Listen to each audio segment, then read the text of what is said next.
Alright.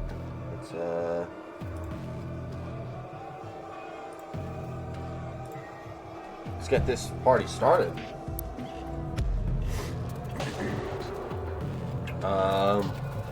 Welcome everyone to the Paladin Keep. Pleasure to have you guys here. Paladin, right? We're going to continue some Doom Eternal.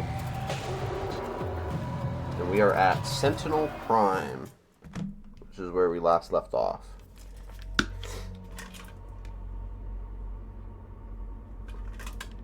Oh, you can bypass reload times for the quick switch? Dang, that's insane.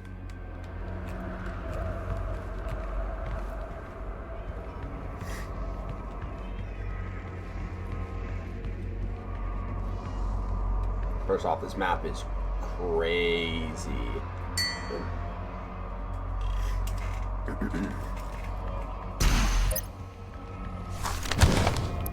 Sentinel Prime. The ancient arena is a holy place for the people of Argent D'Nur. Constructed in the earliest days of their history, the Colosseum served as a proving ground for trial by combat. Historical records indicate that the Argenta did not jail their own kind. Rather, prisoners and criminals were granted the right to earn their chance at regaining honor through victory in the arena.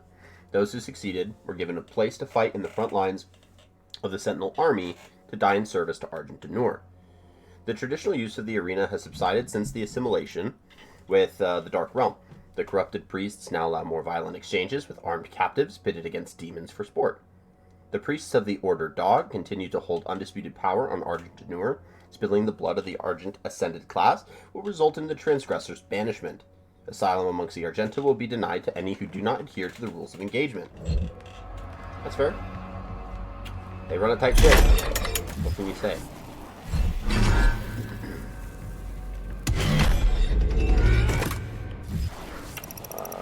So it's down. Come on. New Fortnite update is fired. Oh, that's dope. Glad you're good. Oh. Uh-oh. Uh-oh. We got a vision, a dream, a memory. We found him in the valley, just outside the castle walls. He was badly wounded. Oh, those are the Hell Priests before they became Hell Priests. Ah, yes, the lore that the Doomslayer is the Doom guy. Huge guts. Kill them. Must kill them all. He has fight in him yet. In spite of his injuries. Send him to the arena. Let him be judged like the others.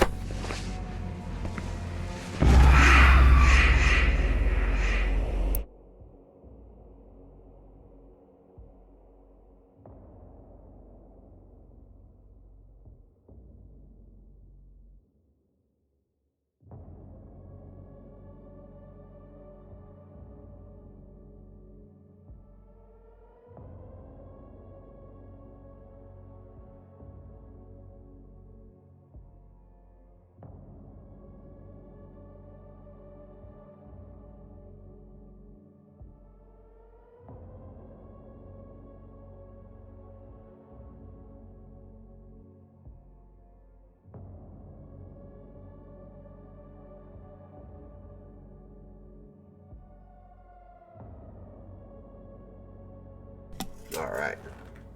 Continue here in a second. Put the strap back on. Fun stuff. The pup's got a hold of a mechanical pencil, so we had to get it from him. The History of the Sentinels Part 4. More translations from the Ligra Soltagenta. Oh, this is long. Oh no. Alright. In the time of King Novik, as the Argenta secured peace and safety through dimensions across time and space, an outlander came to us. He was not of our world, and spoke an ugly tongue. How he first took step upon our land was unknown.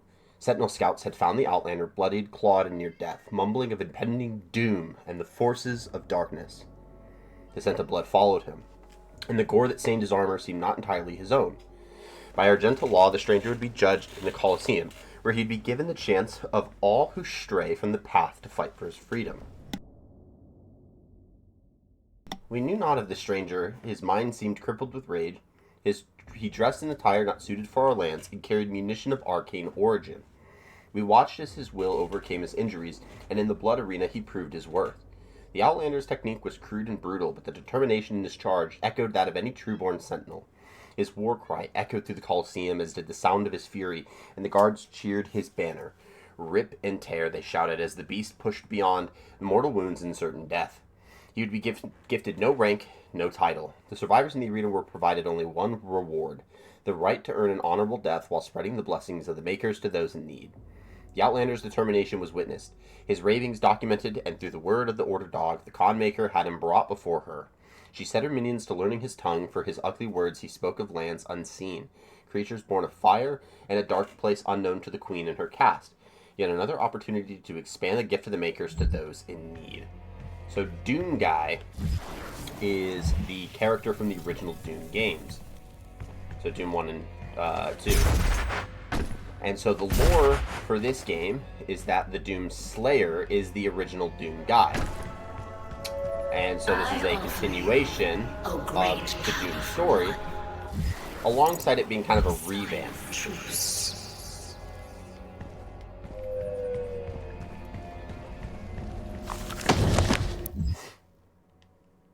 Alright.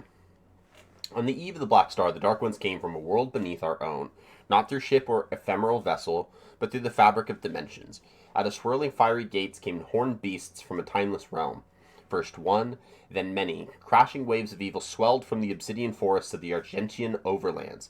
The Aloran clans from the Eastern Mountains fell first to the black hordes of devils, and the city of Talorum was slung under the weight of their charge.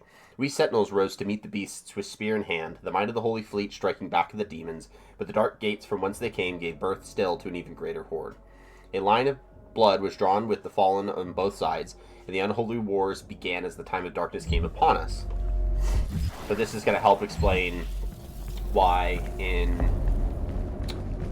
Doom 2016, the Doom Slayer was able to go to Argent D'Nur towards the end of the game. Forged is cool.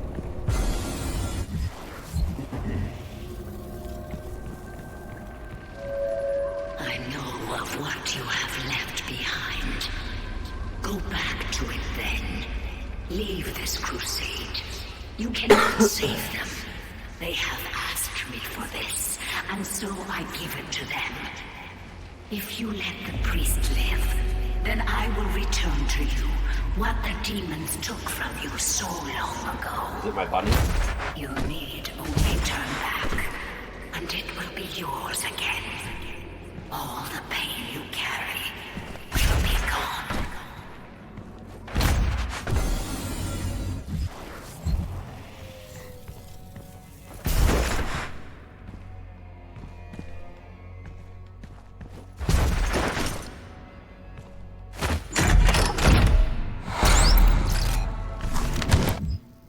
Okay. The Khan Maker demanded a tithe of the essence, and driven by her desire... Well, actually, I think the other part is that one down there, so we'll grab that one first.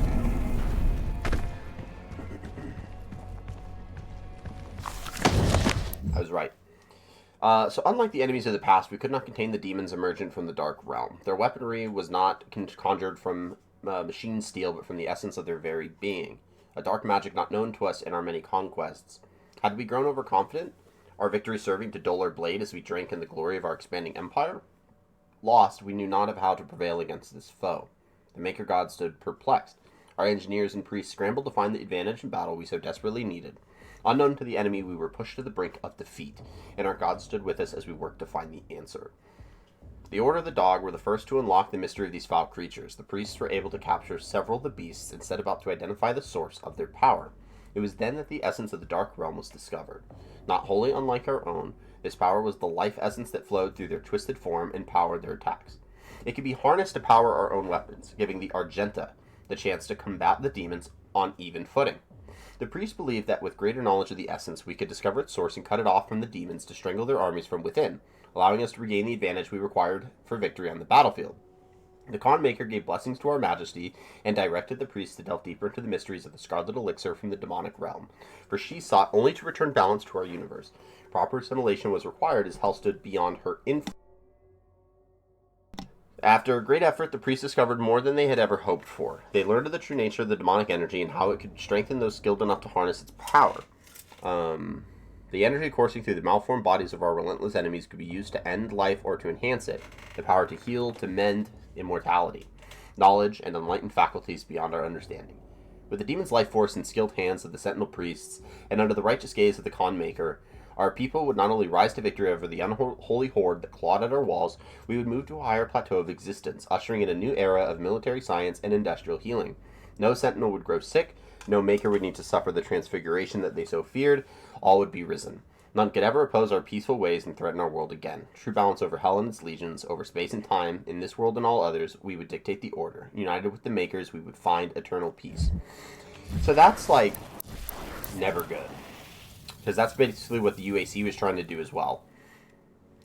The Khan Maker demanded a tithe of the essence, and driven by her desire, the priests submitted themselves to her will. The Order of the Dog took counsel with the king, speaking only of the spoiled land sure to be found through the cleft in creation and the opportunity to purge the new invaders from Argent D'Nur. Dude, why are these sentences so freaking long? We took the war to the cursed land, pressing through the gates of wizardry. There was one among us who seemed to know the true nature of these foul demons. It was the Outlander, the stranger who had come to us from places unknown. He had survived in the front lines far longer than any Sentinel-born prisoner had before. His passion for battle against the vile horde was evident, his lust for their destruction matching our own. Though Argent D'Nur remained a foreign land to him. That's good. His fervor caught the attention of the Inquisitors of the Sentinel Guard, some whisperings of a suspected allegiance he held in secret with the demons.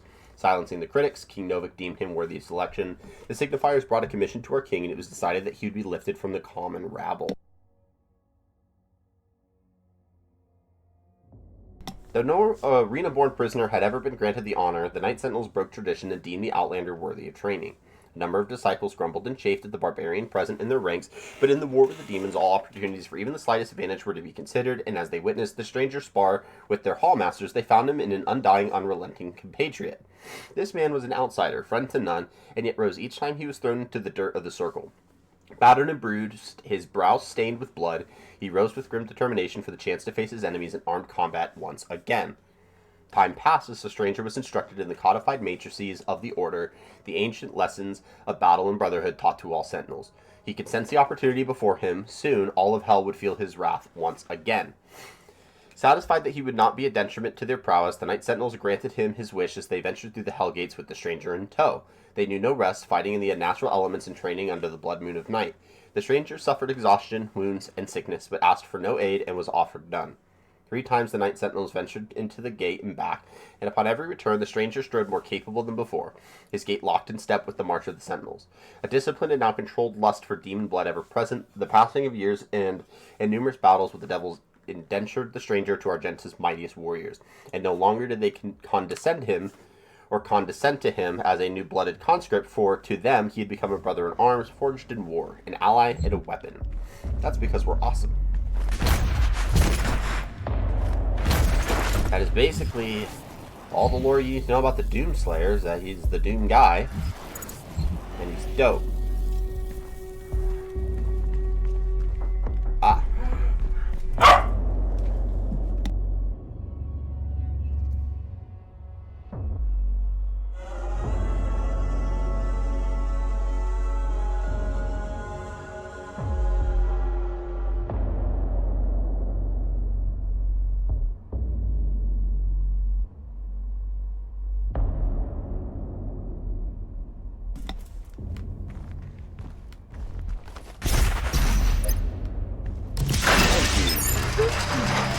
We did it! I pity the humans. I do. Theirs is a hard role to play. But I too have a world to save. Without their souls, there can be no hell energy, and the Argent will cease to flow. I cannot allow this to happen. You will not stand in the way of Urdak's progress. This is how it... Alright, we're gonna interrupt her on that point.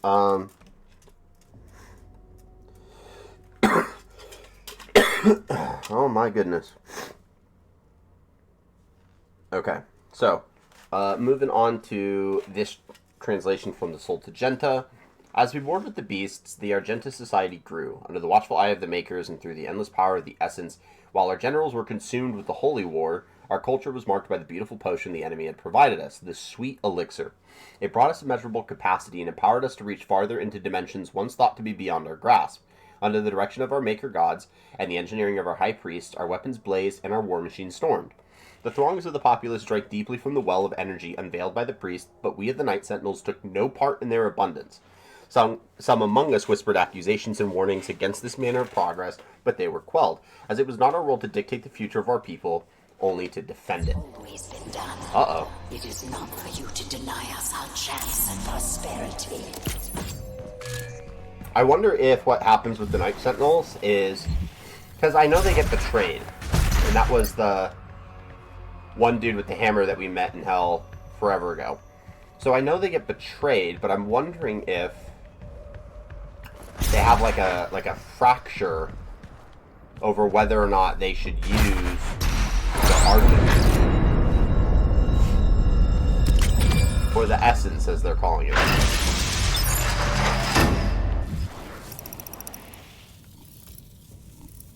Doing pretty good.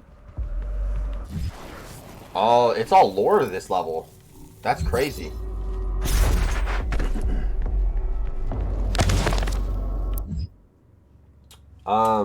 As the Black Star ascended to its zenith, King Novik sat restless on his throne as a howling darkness began to assemble just beyond the mountain rise to the east. The Blight came upon us in droves, flooding forth from the Hellgate with merciless fury. They brought with them a monstrous titan, the Dreadnought, a beast to rival the stature and menace of even the mightiest Ancestral. The grotesque giant laid waste to all before him, crushing all in his path. This was a total demonic assault, striking at the heart of Argent D'Nur as never before. How was it that the behemoth could pass through the demonic gate without warning? We would never know, though the Night Sentinels believed treason was at play. Caught off guard, the Sentinels scrambled late in defiance of the Titan and his horde, and with his coming, the holy city of Taras Nabad prepared for judgment. With the onslaught of the demons passed in the sprawling shadow of the abhorrent fiend, the city shook to its foundation. None were spared, save those that fled north. The vile swarm ransacked our temples and palaces, burning our towers and feasting on the souls of our clergy. Yet the Night Sentinels rallied, and held fast against the demons, and though they were pushed back and corralled at the blood arena as the dark of night descended, their swords remained potent and shred the enemy multitude with abandon. Amidst the unyielding ranks of the Sentinels, when all other apprentices had fallen in battle, stood the Outlander. Rip and tear he roared, ferocious in battle. The remaining conscripts of the arena stood in awe as they witnessed the beast who had once raged within their very cells. Now armored alongside the shoulders of his Sentinel brethren, he had risen where none had before. A true-born Sentinel fighter, the very best among them. But though the swarm fell before their assault, the Titan remained invincible, for none could tame the behemoth alone. In the hours before dawn, as the Night Sentinels weathered the relentless assault, the Outlander held his ground at the foot of the great wall in the northern bend of the castle. Seeing his unending vigor, Samur, Chancellor to the Mother God, hurried the Outlander away under the veil of secrecy and for a reason unknown, submitted him to a rite untold. This was heresy, for Samur received no consent from the Khan Maker, nor did he receive her counsel. In the Chapel of Purity, the Outlander submitted himself to the Divinity Machine, where Samur Maker, the Seraphim known to us only as the aid to the Mother God, blessed the Outlander with fierce speed and power to match his will. It was the method by which his transfusion took place that the most uncertain to us, for we were of the knowledge that the Maker device bestowed onto the Argenta so many generations ago was to be used by the priests only to find the impurity among us. How could it be that the device that was meant to cull the Sentinel breed of its contaminants could then be used to purify the Outlander's body and give rise to the one who would lead us into battle henceforth? What arose from the Holy Coffin on that fateful day was not the impure abomination the Covenant warned us of. The hero within would come to be known only as the Great Slayer, the Time Walker, the Warrior Khan, whose fire sword would blaze forth a path with the just and cut through the demonic horde with vengeance that only a God King can summon. He rose unbroken by the ritual, his eyes burning with Maker magic. He took the crucible in his hand, and wraith fire leapt forth from the blade, as only it will when held by a true Sentinel Warrior King. In our darkest hour, the Slayer had been chosen. Defying tradition, our most sacred laws, and the will of the great Khan herself, a stranger to our lands had been blessed with celestial might. It's because we're dope.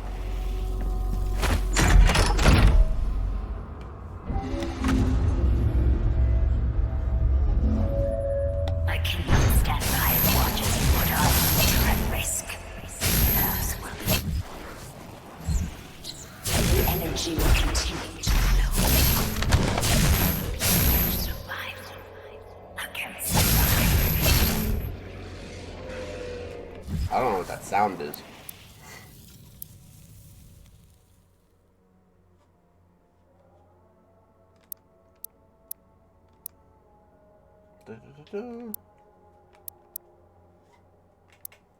Cool. Anyways, no.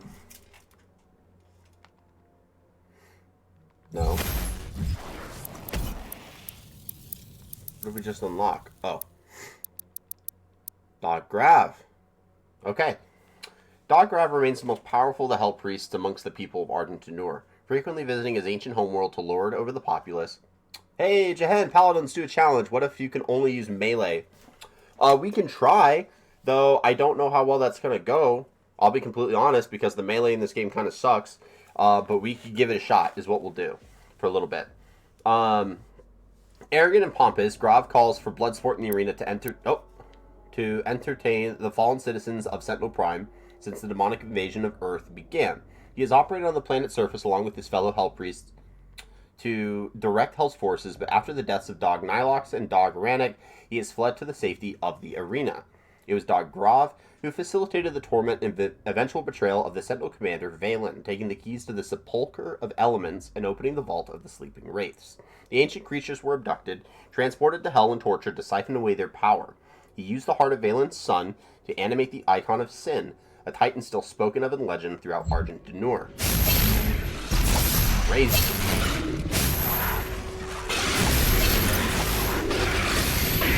That's the sound. It's those guys. Okay, that makes sense. Grab some of that.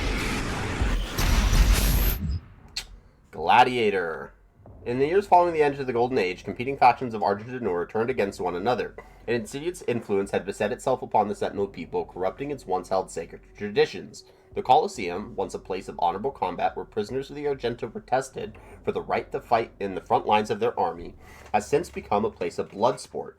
In violation of Sentinel law, the priests have encaged a demon there, a merciless executioner used to enact judgment of their own decree.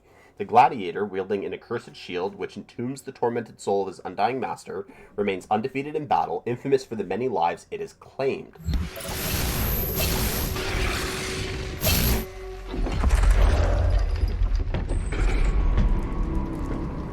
I think that's what we're about to fight right now. It's the gladiator. Oh, that's King Novik. That has to be King Novik.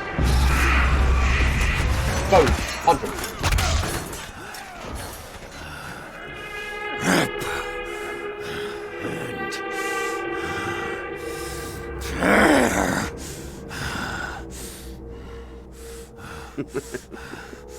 You'll make a fine addition to the front line, stranger. The demons! They are everywhere. Must kill them all! Dress his wounds and bring him to us. I want to know more about the others he speaks of. Yes, Your Grace. If Sentinel holy blood is spilled on these grounds, you will lose all sovereignty here. Yeah, but you're no longer holy.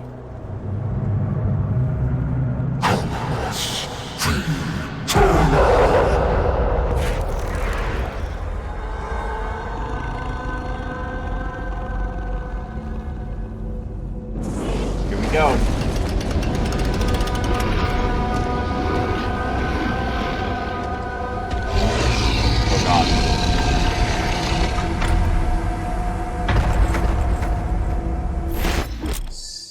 When the shield flash green, the gladiator is about to attack. Shoot him when its eyes are green to stagger. Oh.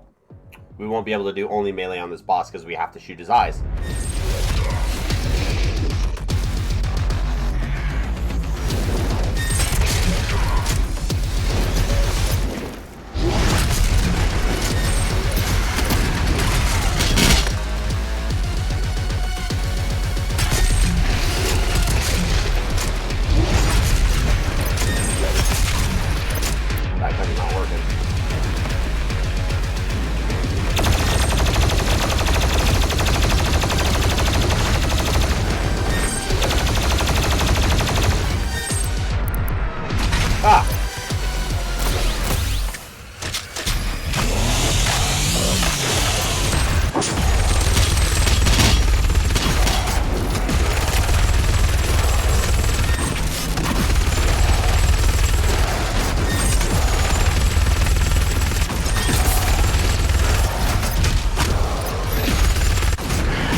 shield.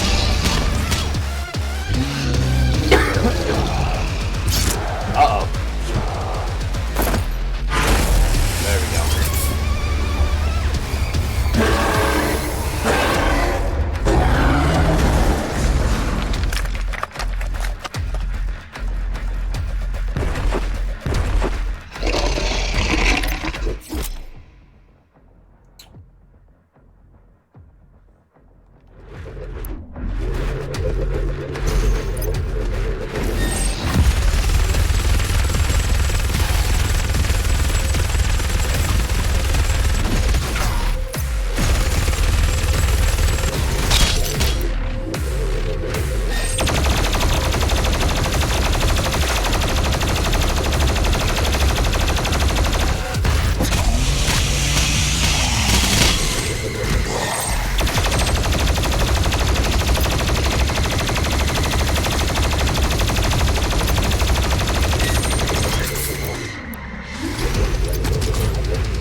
Come on.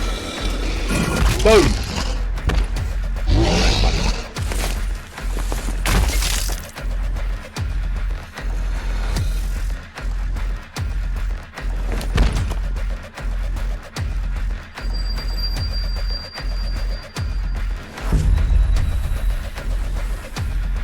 This stops nothing. Earth will be consumed, regardless of what. Yeah, buddy.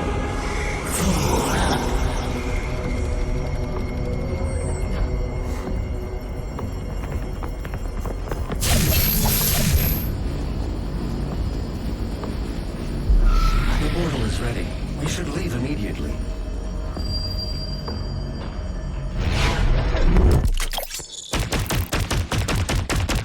Priest eliminated. Or kill on heavy demons will not instantly charge a blood punch. Nice.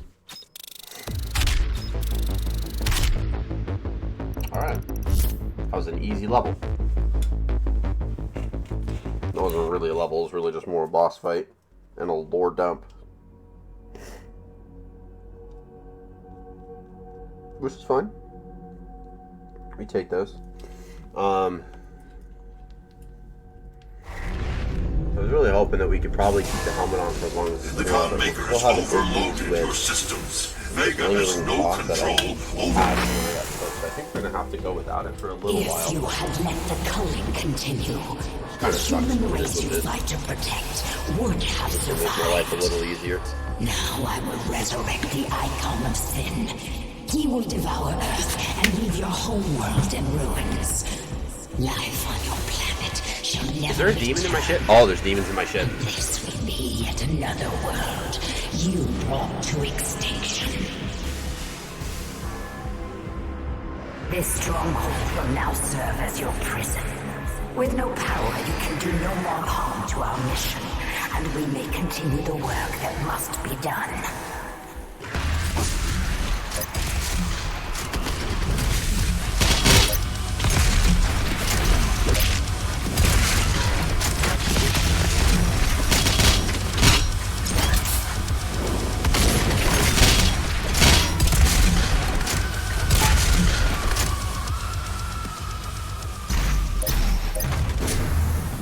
Get wrecked. I think we put the crucible in place. She didn't know you had the demonic crucible. Yep, I took it. In the end, the very power source you sought to eradicate from Earth is now what will help you save it. Shut up, The Hayden. mission on Sentinel Prime was a success. The demonic consumption of Earth has been stopped. Nice. Only a Slayer's crucible blade can stop a Titan. You must get to the Sentinel City of Taras Nabad to retrieve your crucible before it is too late. Without it, the Titan cannot be stopped. Fair. Setting the portal to Taras Nabad. This is the site of the Hell Priests, or sorry, the invasion into... Dang, we got a lot of stuff that we can go try to find. Let's go grab some of these items real quick. I know we can't get that one. We can try to get the rest. So we need to go... Okay. The Taras Nabad is the location where the Hell... Oh, yeah. Hold up. How do I... What? Is there a way up there?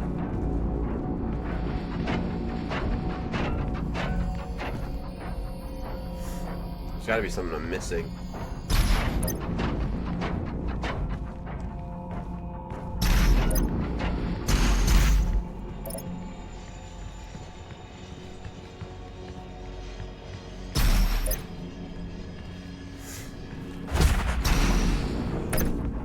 Well, that's not the way.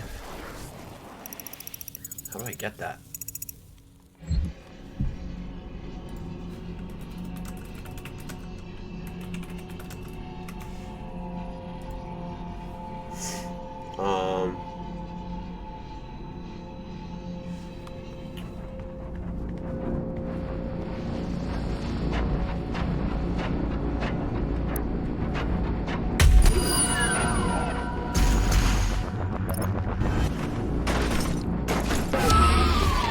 That was easy. Gotta love Google. Alright, now we gotta go down.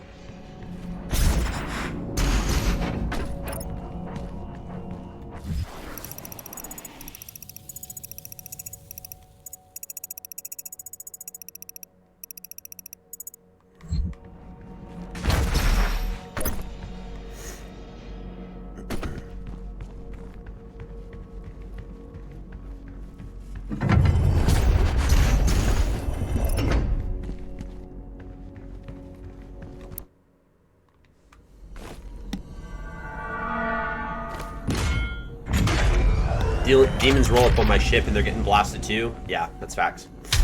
You gotta do what you gotta do.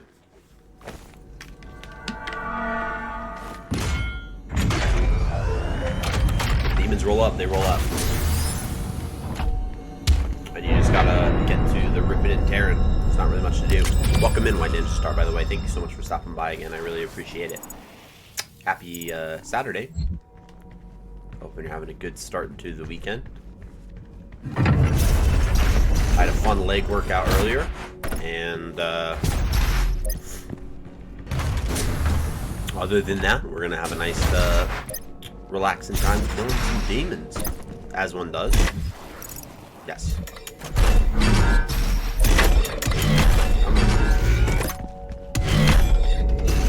Come on.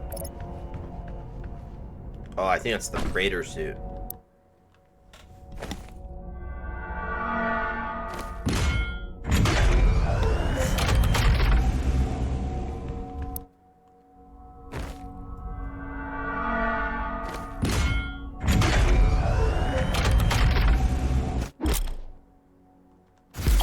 Yeah, this is the original Praetor suit. Fun. That's the Doom 2016 suit is what that is. Dude, it's dope, I'm not gonna lie. I like the Doom Eternal suit too. Like, it is really cool. I did unlock the Crucible set, and that one's kind of personally my favorite, but for the sake of the cutscenes, we're just gonna stick with the original Doom Eternal suit, the default skin, just to kind of keep continuity. Alright, time to go to Taras Nabad. The site of the initial Hell invasion into the kingdom of the Argenta.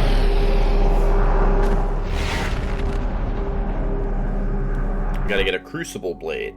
So Taras Nabad, with the death of the priest, the blood ritual has been broken. The Khan Maker, desperate for a way to consume Earth, is attempting to resurrect the Icon of Sin under her command. Only the Slayer's Crucible Blade can stop the Icon. To retrieve it, you must journey back into your past to the city of Taras Nabad, where your legend began. That we can do. Your crew. 6 codex entries. 10. Oh, that'll be easy. 3 different glory kills on pain elementals. Still embedded in the Titan that Bro. attacked this Sentinel That's City. gonna be tough. Your first battle against the demons in this world, where the legend of the Slayer began. Oh, this is a big level. Oh, dude, that's a big level.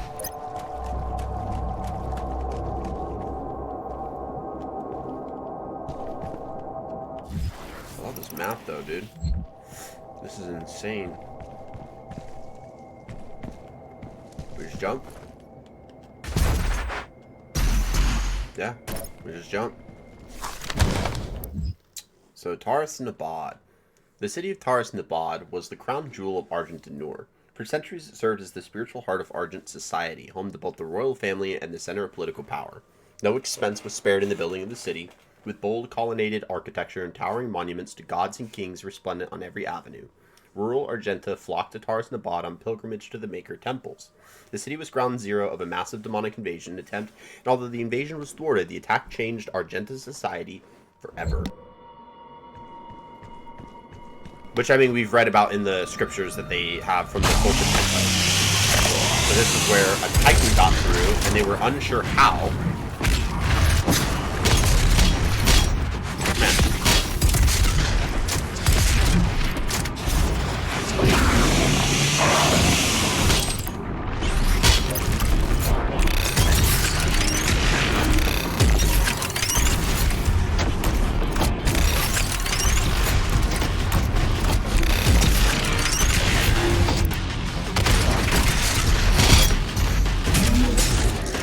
Beat him.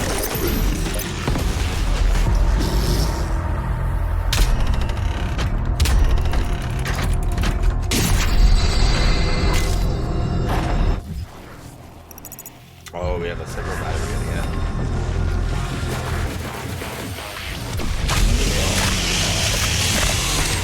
Oh, not one of these guys.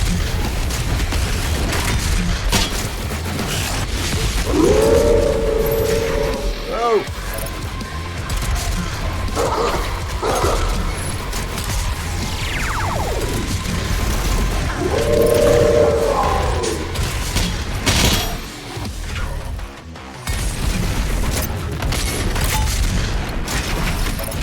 Oh, dude, I'm dying!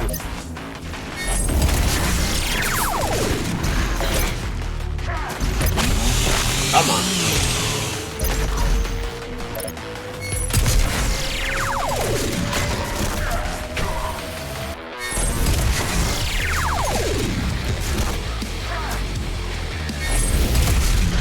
Oh! The great city of Taurus, site of the first reported demon attack in Argent D'Nur. According to the Korax Town, the city would have been lost had it not been for the arrival of the Slayer. There's plenty of... Oh, we didn't get the...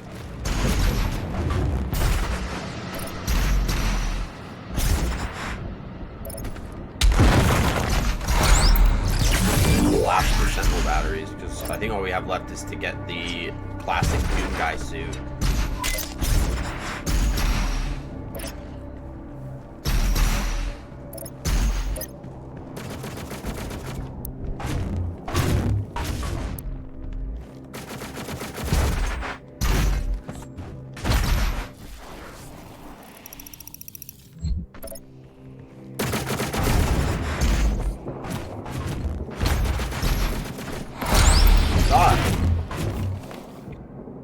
Ooh, the BFG division.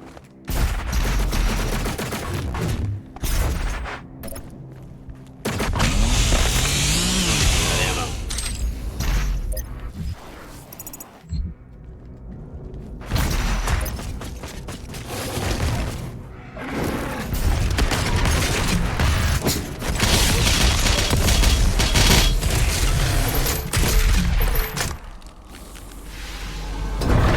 It's pretty fun.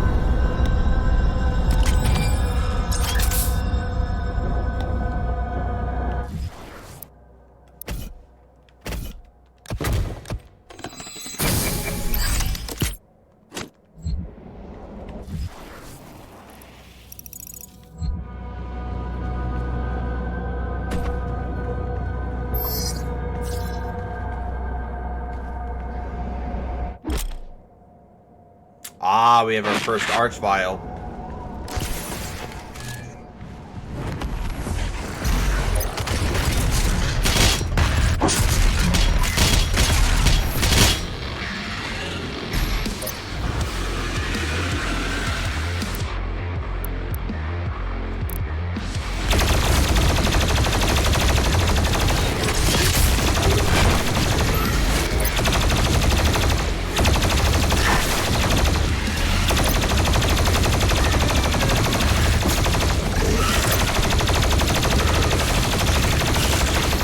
It's like some Doom 3 movement.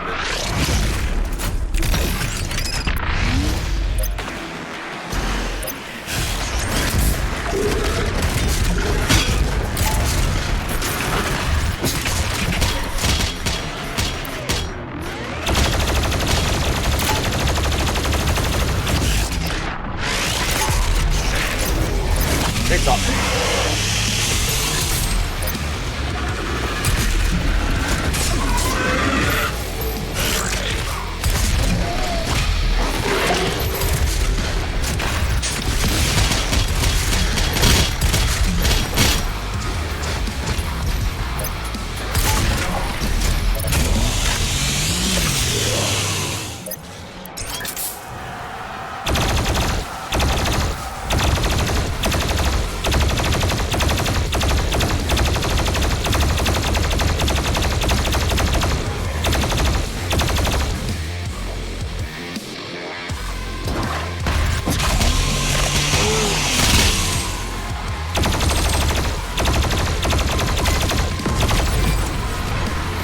Wait.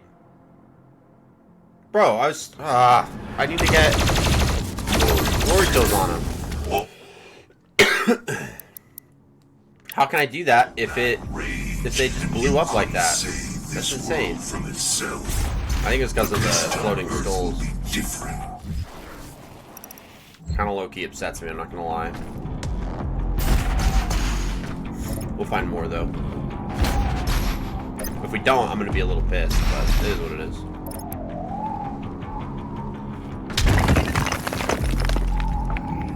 What does that do? Oh. Okay, where was that?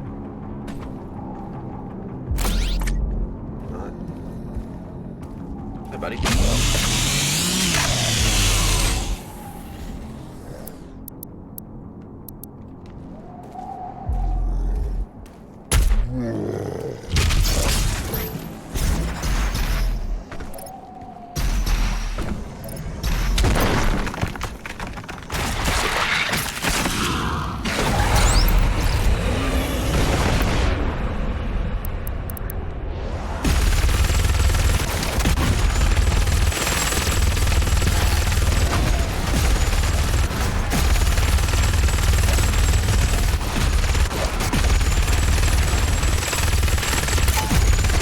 No!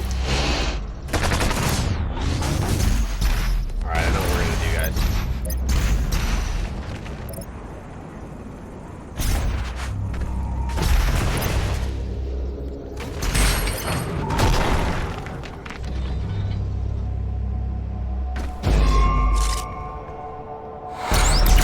That is okay.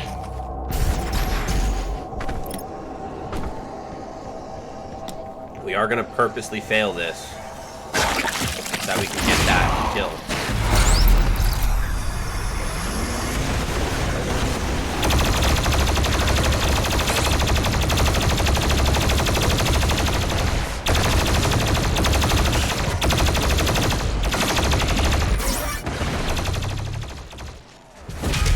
One.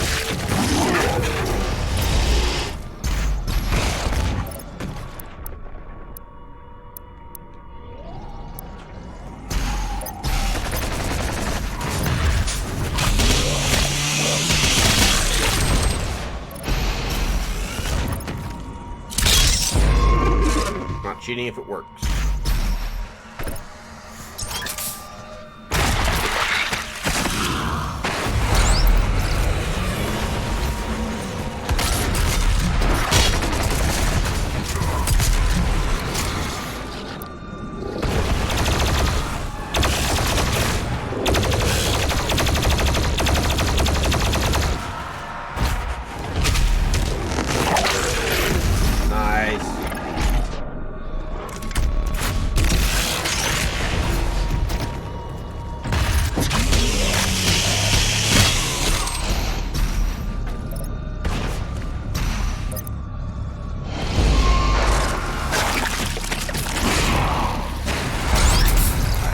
gonna actually try.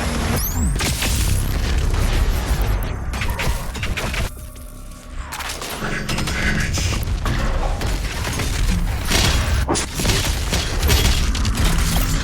There we go. Nice.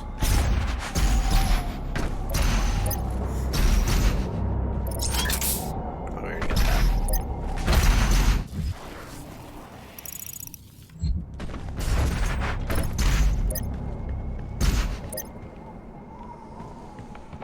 Alright, that just seems like a way to open.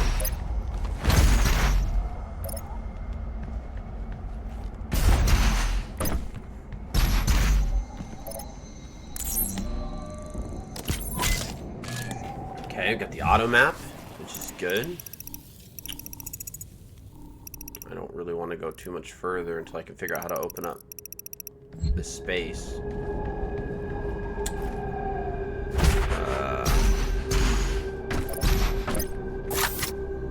Yeah, that won't be gettable from here. Alright, might as well just do that.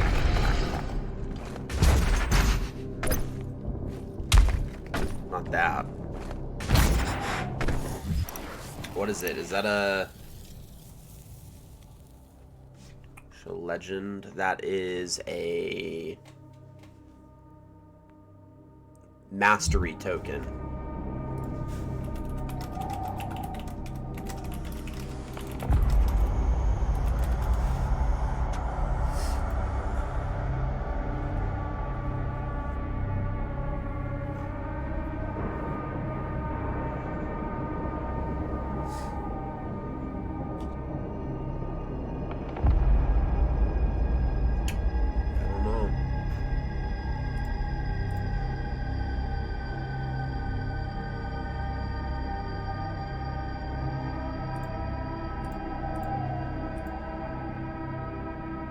Oh.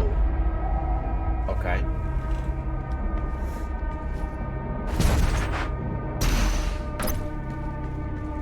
Ah. That's pretty genius, not gonna lie.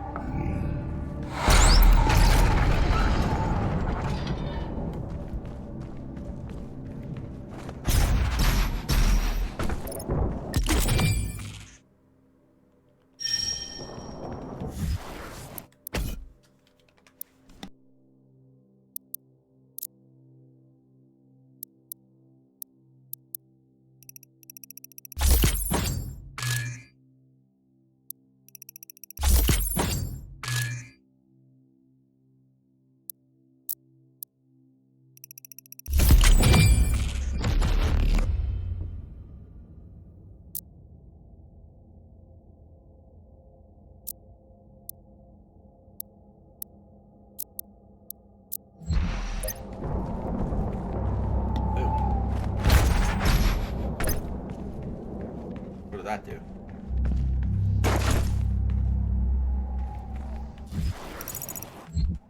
Oh, I can go this way now. Right? Huh?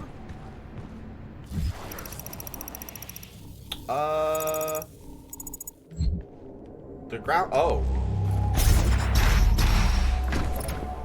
This hasn't opened up. That's why.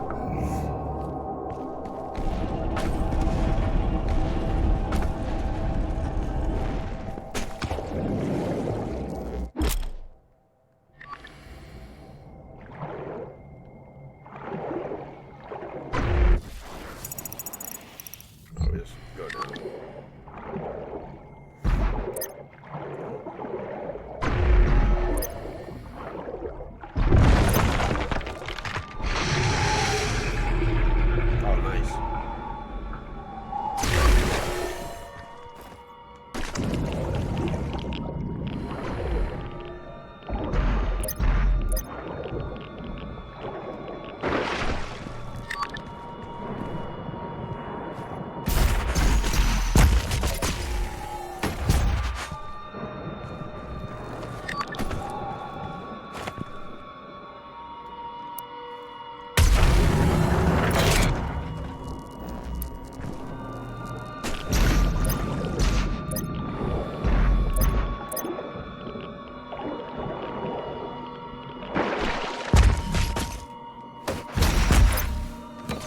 is written that your hatred for the demons gave the people of Argent D'Nur hope, as it does now on Earth.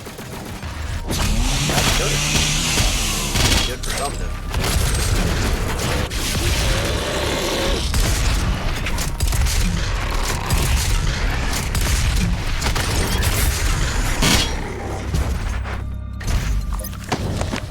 Alright. More Lygra, Sulta Dude, these are so long. Lore. With the coming of the Slayer, the Night Sentinels took the campaign deeper into the heartlands of the demons than ever before. Mighty Atlans were brought forth, tearing paths through the hordes of hell alongside the Slayer and his army. The High Priest, under the guidance of the Mother God, had found means to gain entry to the innermost regions of the demon world, and with the dog's presence, new gates could be opened. Our war machines were unstoppable, wrought with Maker technology, enhanced by the very essence our enemies hurled against us as our armies drove deeper and deeper into the blood-drenched territory of the demons. Countless victories were assured with the power of the Slayer, for with the Alpha Interfector at the fore of our pack, we brought certain doom to our foes. I don't know what that Alpha Interfector is. And though our hearts were pure and our purpose righteous, unbeknownst to the fighters of Argenta, in our wake and under the veil of secrecy, the Mother God had set her priests to build vast factories upon the heathen lands that she might gather the essence for further development. That's one sentence. That's half of my problem with reading these. These sentences are so long. How this deception began, we would not know, for our focus remained on the hordes of the underworld. Why then would we stoop so low as to consider our Mother God betraying our covenant? The Conmaker did not seem at ease with the unforeseen rise of our Slayer, and the Seraphim who had birthed the Destroyer in secret soon vanished from Urdak, perhaps exiled for his heresy. Our legions rose unfettered under the unquenchable rage of the Doomslayer, and his design led the Conmaker to find profit in his endorsement. It soon became known that the Slayer was the Maker God's machine, a holy relic reborn sent to bring the Maker's word to the wicked and to smite those who would seek to harm all who followed the path to Urdak. With the Slayer unwittingly cleaving a path for her, the Mother God siphoned the essence, processing it beyond our knowledge into the fuel that would become to be known as Argent Energy. So now we have like a little bit of the precursor to the Hell Energy that they were studying with the UAC over at the Mars facility in Doom 2016, which is kind of cool. The Slayer cared not for polity. He took no interest in the workings of our people, but set his task on only his desire, the destruction of the demons and their world. He no longer spoke for reasons unknown, though it was understood that he still possessed the ability, offering only guttural hefts of anger as he inflicted pain upon his enemies. For years he marched with the Night Sentinels through the fires of the demon lands, and every return to our homeworld found much change in Argent D'Nur. Should any blame be apportioned to the Sentinels, it is this. In our fervor, we were negligent of our people, and did not see the rising tide of evil our crusade empowered. We knew only the enemy laid before us and the wealth of Argenta at our backs, and did not pause to seek the cost of the and method of this progress. Right, so the Sentinels, okay. Let me try to process this a little bit. So the Sentinels are the defenders of the Argenta, and as such, they quite literally created a system where they didn't have to be concerned with the politics of their people. Like as a whole, they didn't care. Now, what this ended up doing is allowing for their people to be ruled in a way that eventually led to their downfall through the Conmaker and the Order of the Dog. I don't know how to get that.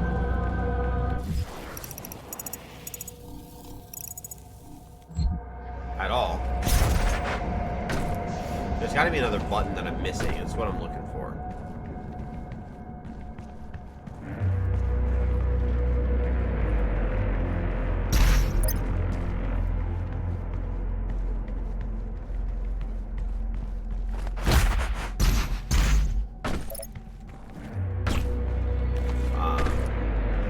So, yeah, everything kind of came too late for them.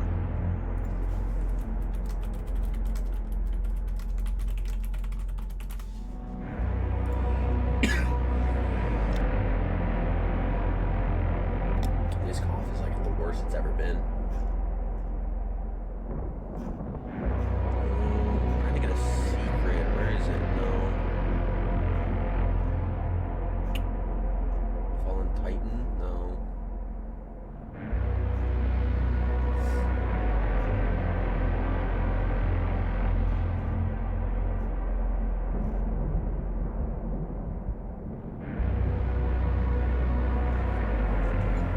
Oh.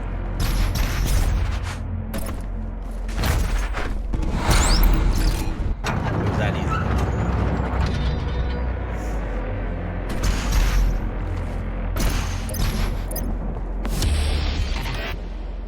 Oh, nice little toy. Good old cyber incubus. Ooh. Alright, so we still got a lot to do here.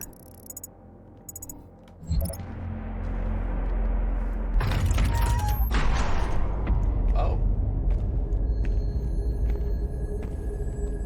This looks like stuff for the bakers. We must move. Quickly. There are those who would seek to stop this. Oh, this is where I offer you a gift. Farm Maker basically enhances. Take it. It will give you strength. Yeah. Okay, so this is Help when he you gets on your journey. Yeah. This is basically when he gets reborn into his strength and speed. This is why reading the lore is important, because then you understand these cutscenes more in depth without having to be like, oh, who's this hooded figure? And Well, we now, know. they will fear you. Yeah, they will, buddy.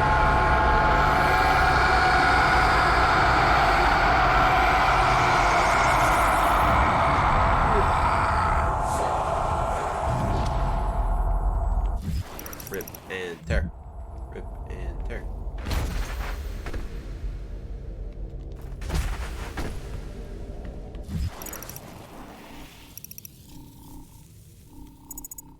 Okay.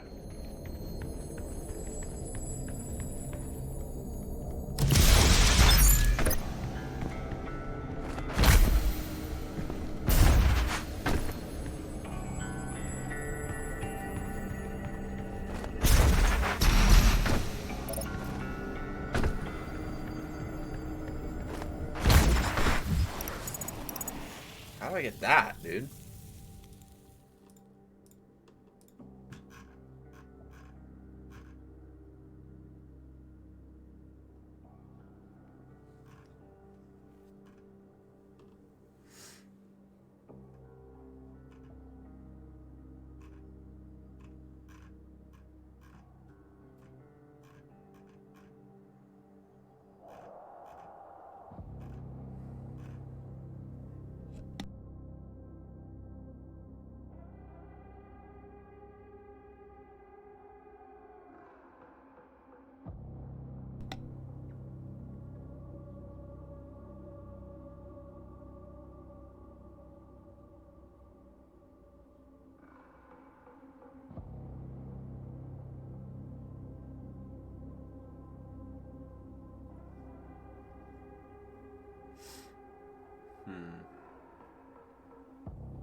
Is this the throne room?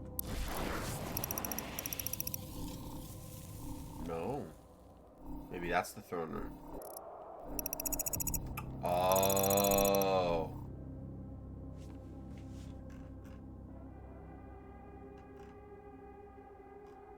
That's a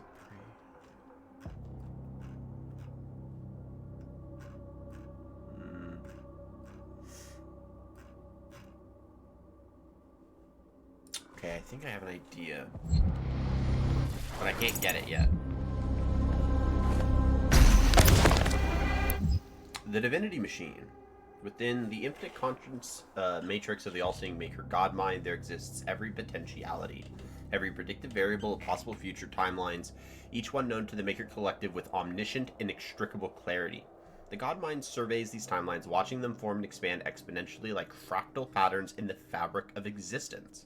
Among these infinite possibilities, only one constant appears among them, unchanged by the flowing data of endless variability, that of the prophesized destroyer, the one who would bring about the destruction of the makers.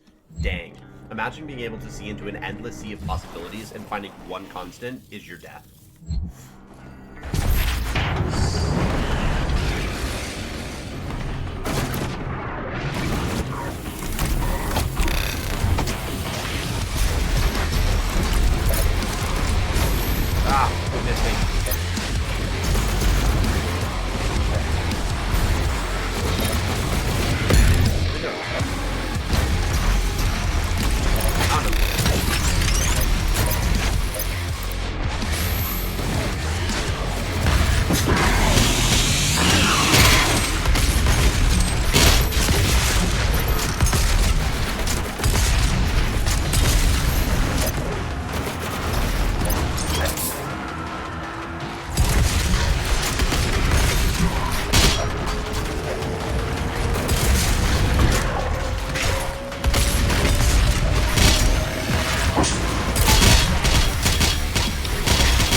the other one.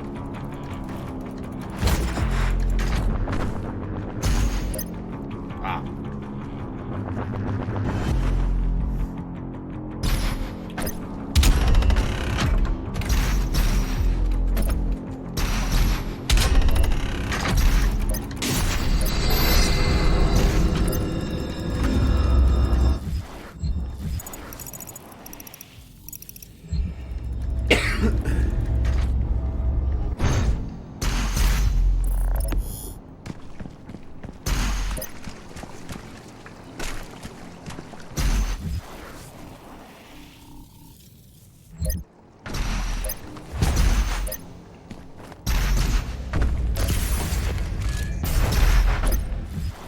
Alright, we gotta get through this in order to get that key.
Okay, we're good to go.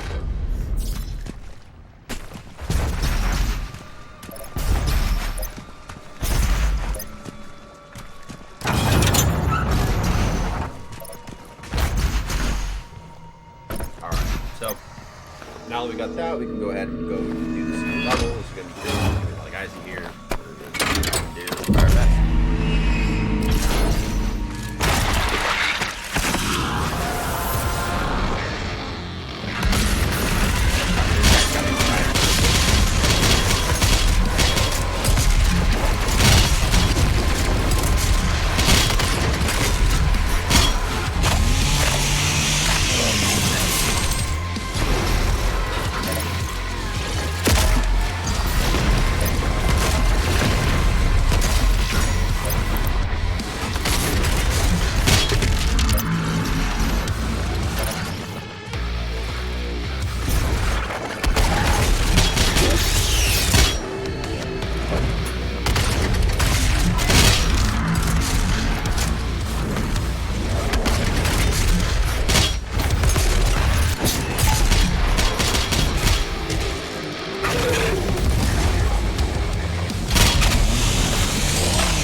Yay! Completed. We did it.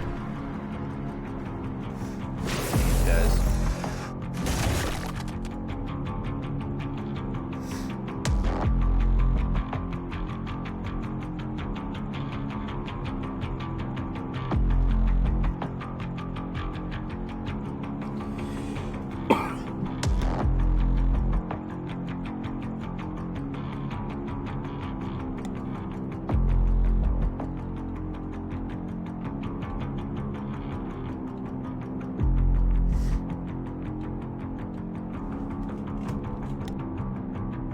Alright, let's do this.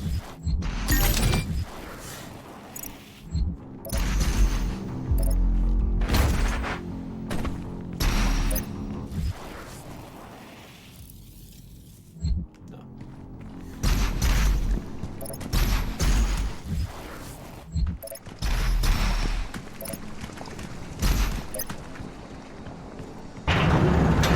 Combat time.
I imagine we gotta go up there. It'll be a drop down. Alright. Yo, golden soul.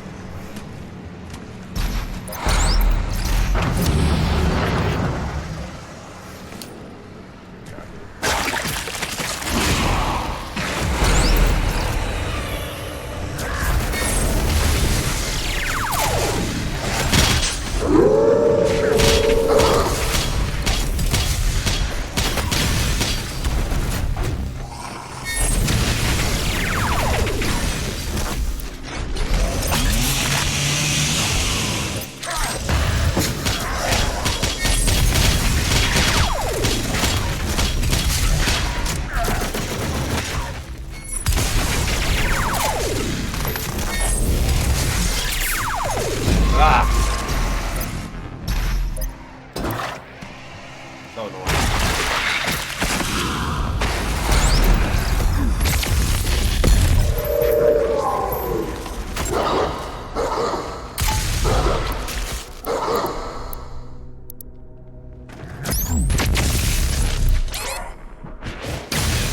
Did that not work?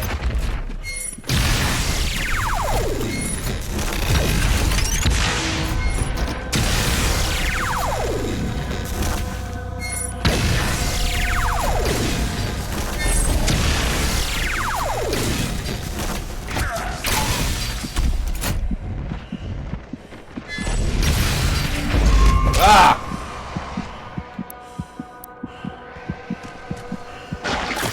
It's gonna be annoying.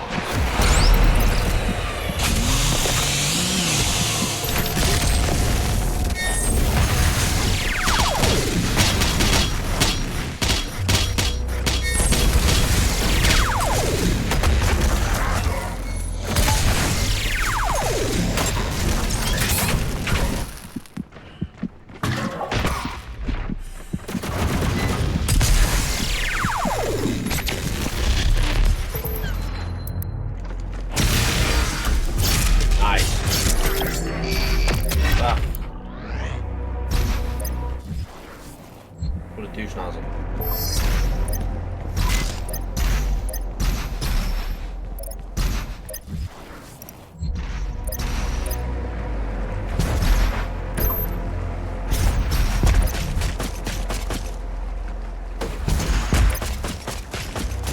If the Crucible blade is removed, the Titan will rise. David is dead. Alright. Yet as the Slayer and the Night Sentinels battled the demonic host, their failure to act outside the confines of their duty allowed the Rancor of the Essence to grip the Argenta. It was on a mission deep within the boiling seas of the Netherrealm where the Order of the Six reside that a company of Night Sentinels learned of the Khan Maker's true dealings with the Callous Beasts. By Maker design, it was kept secret from the Sentinels and Argent people alike that the essence we had grown so reliant on during this war was comprised of the very spirit of our brothers and sisters who'd fallen to these vile creatures. The truth had been uncovered, that all beings who found their end by the demonic horde would become a vassal of the hellscape, their flesh in time twisted into the very demons we fight, their souls extracted to create the essence that powers their world and ours. The victims were the enemy, and the enemy would become us. The soldiers stood in awe at the base of a factory dedicated to such action, a place where the bodies of the slain were sorted and processed, tortured for the mill to have their souls extracted through sinister magic. Enormous vats of pain and suffering, ethereal energy, the haunting sounds of lost souls, awash in an eternity of servitude transformed into energy to power our struggle against the Dark Realm and its malice. But worse than this grim reality was the discovery of the machinery which was used to enact the vile process our fallen had been subjected to. For it was not by hoof and claw that this blasphemous technology had come to pass, but by the hand of the Argenta guided by the Mother God's desires. We had fallen deep within the grasp of the enemy. What we had fought against would not reveal itself to be true, as without countenance we could hold no sway over the Argenta populace. Regardless, the honor of the Night Sentinels would have to hold up to the verity of these claims, and the Mother God could be our divinity no more. In secret corridors and clandestine conference, the Night Sentinels would find these amongst them who similarly distrusted the essence and had foretold the swelling corruption. Once the truth could be shared, the skeptics became members of the Sentinel insurrection, and the breach between holy and unholy Argenta began to grow. I called it. I knew there was going to be a fracture, and that they would split. There's like no way they couldn't. I called it.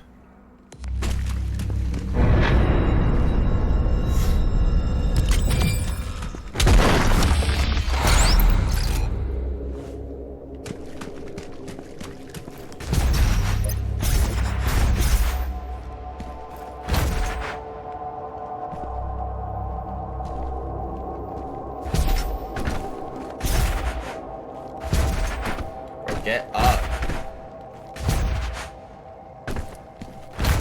That's insane. Here we go. He just breaks his sword hilt. Because he dares not release the Crucible Blade from the actual demon.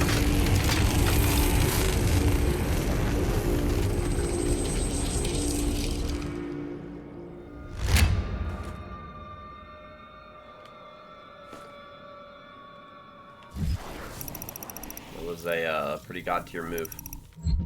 Your vault should contain what you need.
combat.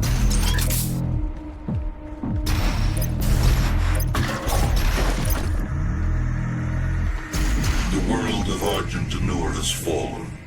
Divided, the demonic energy flows now to the south, and the society you once knew has been replaced by a corrupted world under Maker rule. It did not need to end this way.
Let's just cough and go away.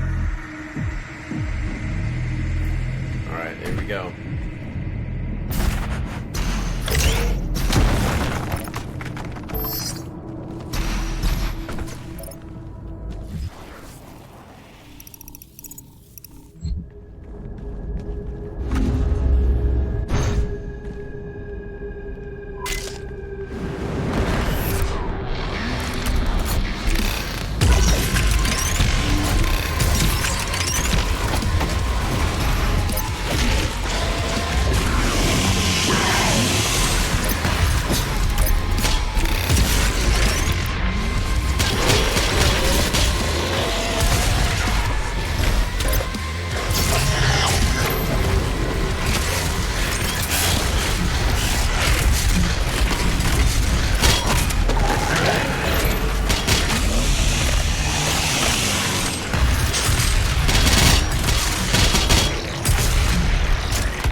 Oh my god, we got a long one. Okay, so the truth could not be denied. The unholy spires raised in the barren lands functioned by blessing of Maker machinery.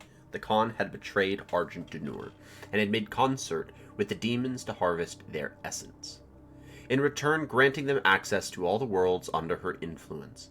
A symbiotic relationship had formed, and darkness now had been balanced by a light, for where there was heaven, so there would be a hell. The followers would be granted passage to Urdak, and the sinners would fall into the fiery pits of the Dark Realm. This word would be spread from all cultures in all worlds and in all places. We were not without blame, for it was our people, the priests and sentinel engineers, who had laid the work in place. Argenta slaves had built the dark factories, and our own ancient wraith energy helped purify Hell's elixir into the miracle fuel that now empowered the Maker's world and our own. The Night Sentinels spoke of the evil brought by the essence, carried their word to all who would listen. We had helped to create this new dichotomy, and so it must be for the Argenta to stop the spread of this pestilence, this new phase of existence, the dark and the light. If not for us, then for the innocent whose worlds have yet to fall under the spell of the Maker God and our unseen allies in the Hell Dimension. Even when the Night Sentinels returned from the demonic realm with tales of slave factories that damned the souls of the innocent, the indoctrinated masses of Argent D'Nur took no quarrel with the Makers. They were indebted to the demon essence, the ministers deliberating but finding no basis for change. The messengers were cast down for daring to speak against those who have gifted our gods. The Makers, in their infinite wisdom, would see fit that the faithful continue life anew in Urdak. They feared the wrath of the Mother God. A lifetime of servitude would not be undone by this insurrection. This was simply another trial, a test of faith to identify those that were truly worthy to experience life eternal in Urdak. The Argenta would not waver in their resolve. The Knight Sentinels prepared for war once again. Though this battle meant drawing the blood of their own brothers, our army had seen the work of the demons firsthand and knew its evil. They had returned to the way of the Wraiths, and though their armament was diminished without the essence, it remained pure and righteous. A division amongst the Argenta had occurred, one side standing in opposition to the doctrine of the Makers, the other locked in belief. The Ascended Empire was comprised of the faithful and misled, wielding the desecrated energies of hell. The power of the Makers and Marauders who had sided with the Khan, the power of the Makers and Marauders who had sided with the Khan. The Knight Sentinels were bolstered by the free people of Argenta and the mightiest of all killers, the Slayer himself. Plans and tactics were drawn. The Sentinels would close the Argent energy factories in Necroval, that which fed the world of Urdak directly with its supply of fresh essence. They would stop the flow. The slumbering Wraiths would wake from their sleep and give Argent D'Nur courage. Armor for blood. Here we go. I just grab max ammo, baby. So we can kill people.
For years, the Civil War raged and took its toll on the soldiers as their armor lay stained with the blood of their brothers on a cursed battlefield. Finally, an opportunity to end the war had been discovered by the Order Dog and the Knight Sentinels. With the Slayer at the head of their army, they gathered to traverse through the gate and sunder Necroval, the city of the dead. The Order of the Dog, the High Priest who had pledged their allegiance long ago to the Knight Sentinels, worked in service of our mission. Those holy priests who had served the Argenta since time immemorial assured us that the way was clear. A plan was set to march into the accursed walls of Necroval and smite the factory, cutting off the flow of essence to Urdak, and denying the Khan Maker of her prize. Our forces took spear in hand and advanced, and it was there that the venom of treachery struck. Upon entry through the Hell Portal, the Knight Sentinels were scattered to the winds of unplanned chaos. Our warriors were separated, our ranks split as the gates twisted and hurled them across the unholy realm. Some of our warriors appeared near to the gates, and they had walked before, but found that the vile priests had barred the way back. Then the trap was sprung, and each lone Argenta found himself set upon by bloodthirsty multitudes of demonic beasts. Let it be known that it was not the priests alone who failed the northern armies, but one of the Sentinels' own. Hell found his weakness and exploited it to the demise of Argent D'Nur. If not for the betrayer's stroke of madness, the Wraith's power would still be our own, and the Sentinel flag would still rise above Argent D'Nur to this day. Which is Vaylin. That's where Vaylin comes into play.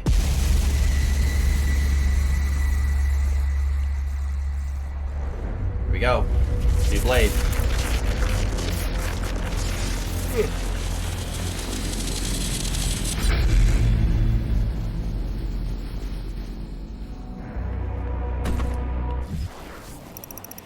New blade, baby.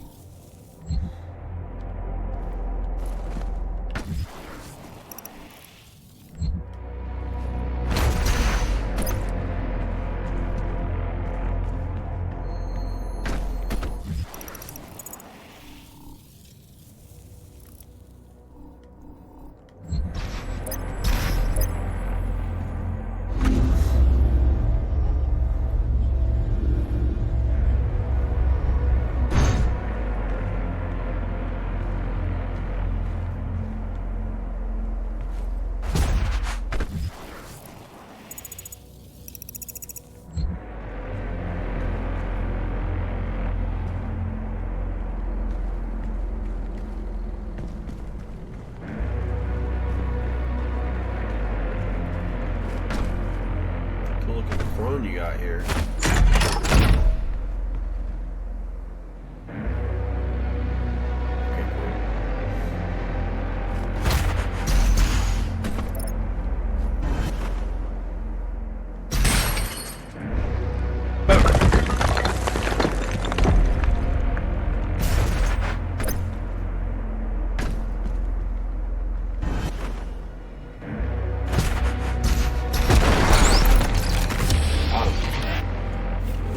Quake 2 Rage.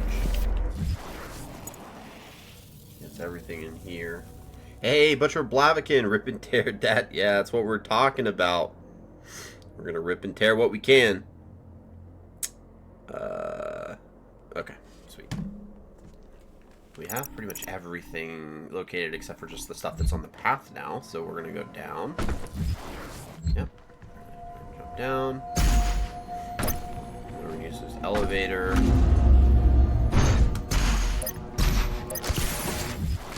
We're going to walk around here. This is where this one item gets a little difficult.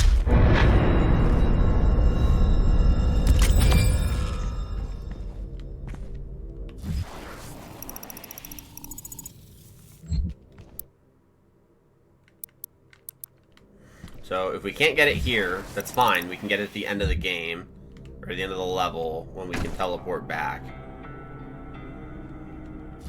It's... yeah, it's going to be in line this way.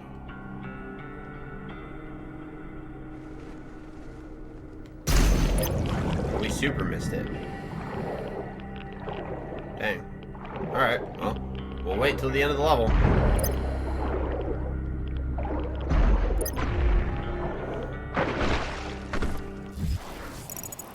Yeah, we super missed it.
Close.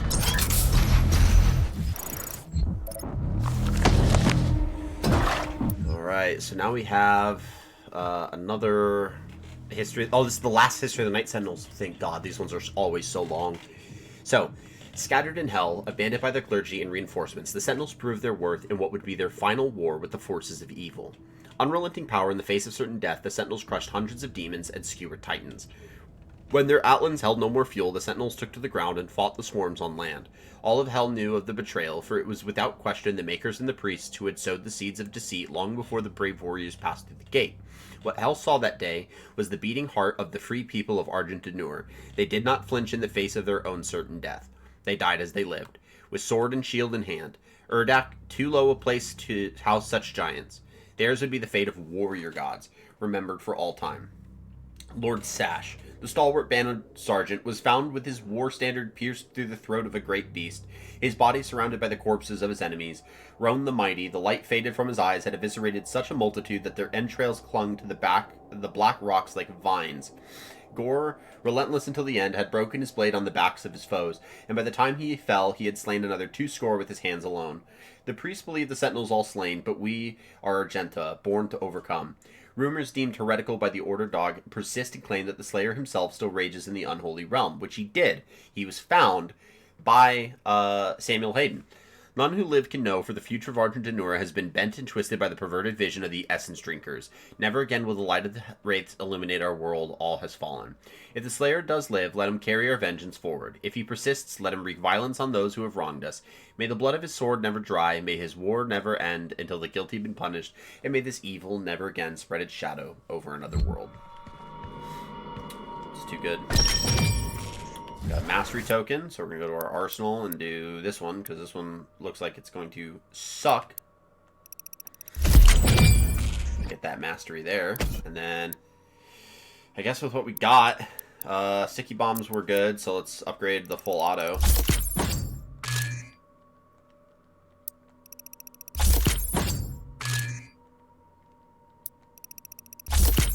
Kill 15 pinkies. That won't be too bad.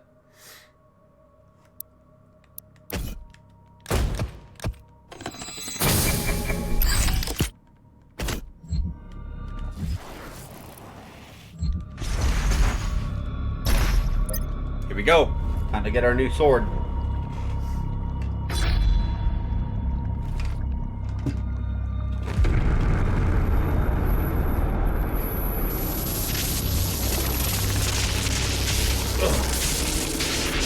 Right.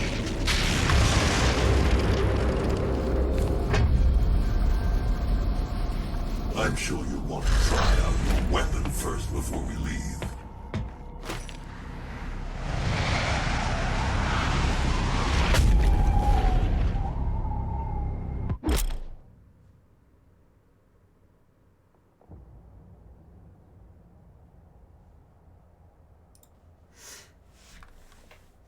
Alright. The Crucible is a melee weapon of extraordinary power. Press to unsheath it, press R2 to cleave demons. Each demon costs 1 pip. And you have to find Crucible pickup.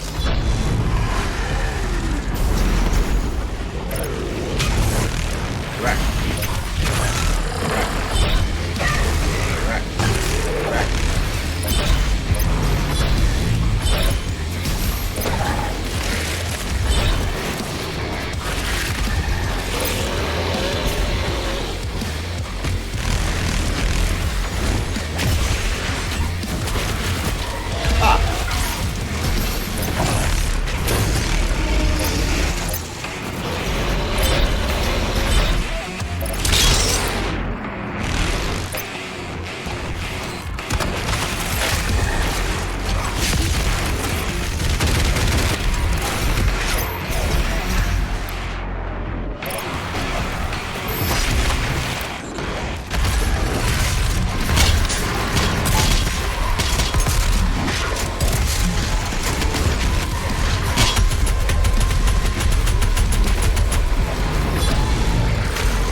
Alright, so now we can use... we can fast travel to the throne room.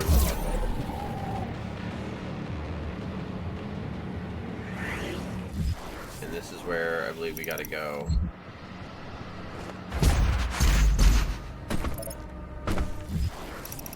Okay. Yeah, we just jump down here. Down here.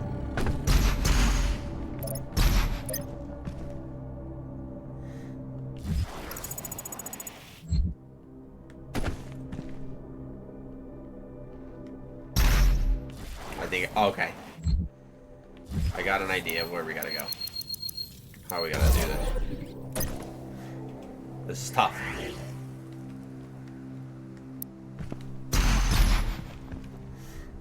Have our plasma run to help us.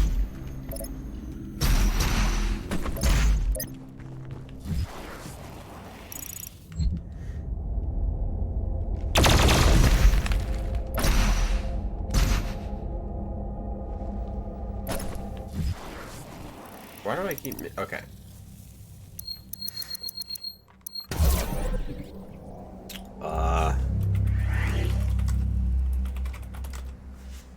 Secret falling.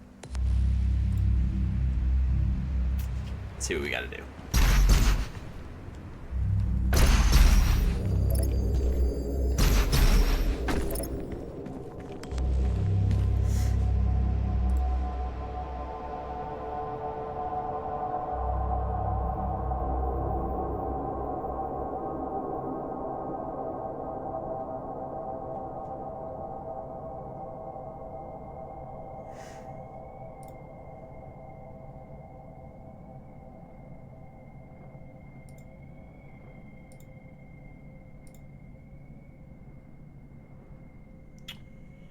On the left side.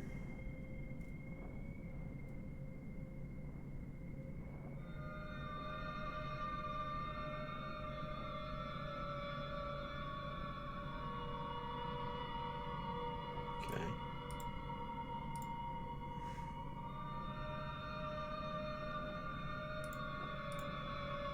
Okay. So he goes on the left side.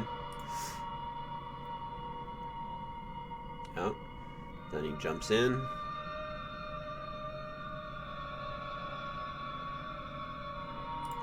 Wow. Okay, we're gonna try our best. He goes on this side.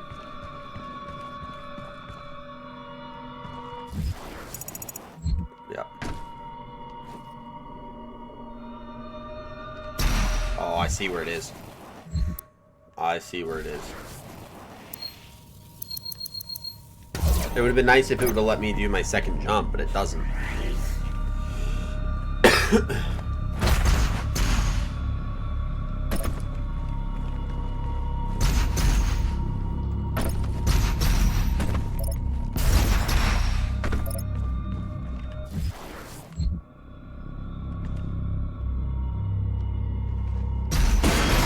Got it. GG's.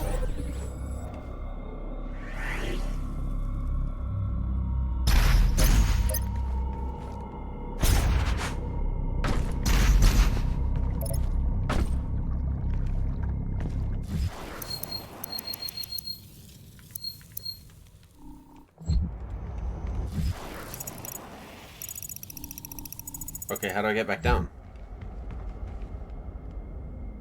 Do I just fall?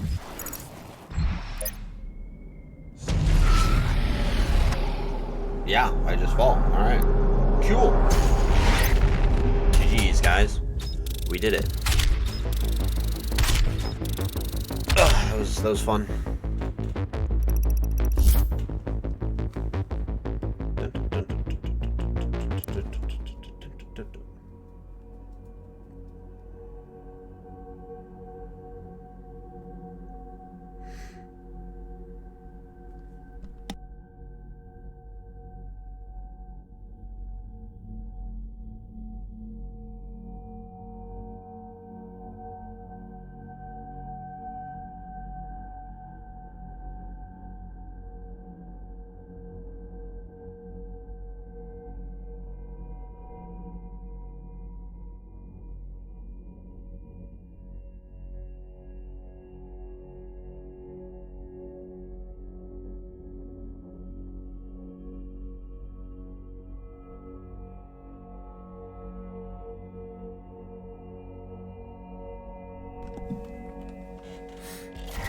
is the Maker's homeworld. It is not accessible to anyone. No human or sentinel has ever set foot in their dimension. We'll be the You first. can use the Maker's Argent factory in the Hell City of Necravol to pass through the void. Once there, you will not be able to leave on your own. Yep. But Vega can create an exit portal for you. Necravol. That is why you must bring Vega through the void with you to Urdak. Understood. I'm detaching myself from the ship's systems. Processing. Total transfer to external drive complete.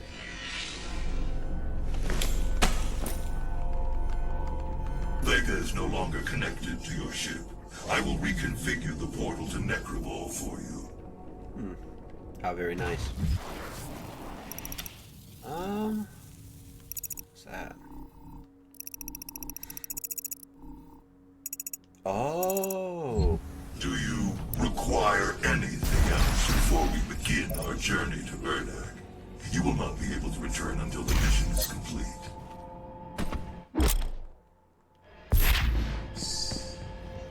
Let's go get the unmaker.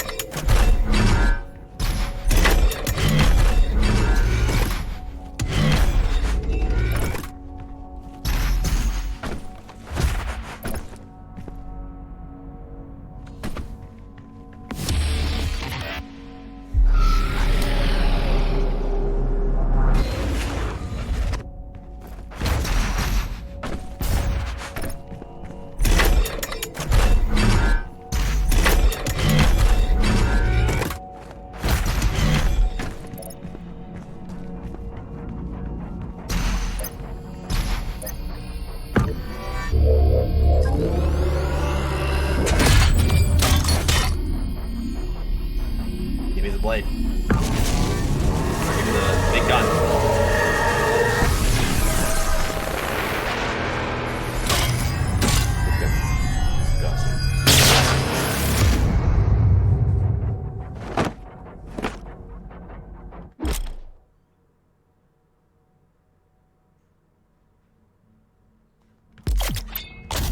Beyond Maker.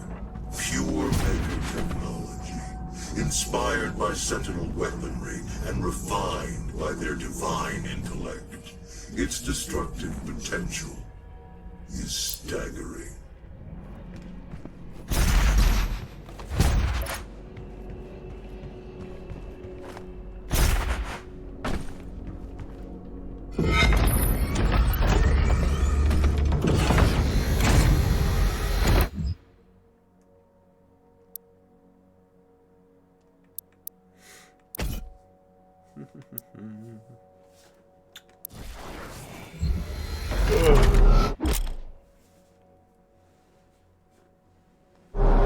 We don't have any other things to get other than the Praetor suit, which I don't need, so we're good.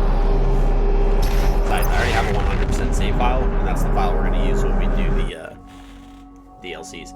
With the Crucible Blade forged anew, you begin your journey to the Conmaker's heavenly realm of Urdak to stop her from gaining full control of the slumbering Icon of Sin. To reach the Maker world, you must pass through Necravol, City of the Damned. At the core of the Necravol Tower is the accursed Citadel, wherein human souls are sorted, tortured, and converted into Argent energy. At the tower's peak, Argent is transmitted directly to Urdak, providing you with the only known point of entry to the Maker City. Fact.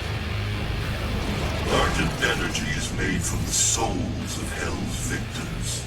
This is the factory where that takes place. Necravol, the City of the Damned. This is not a long level. It's very good.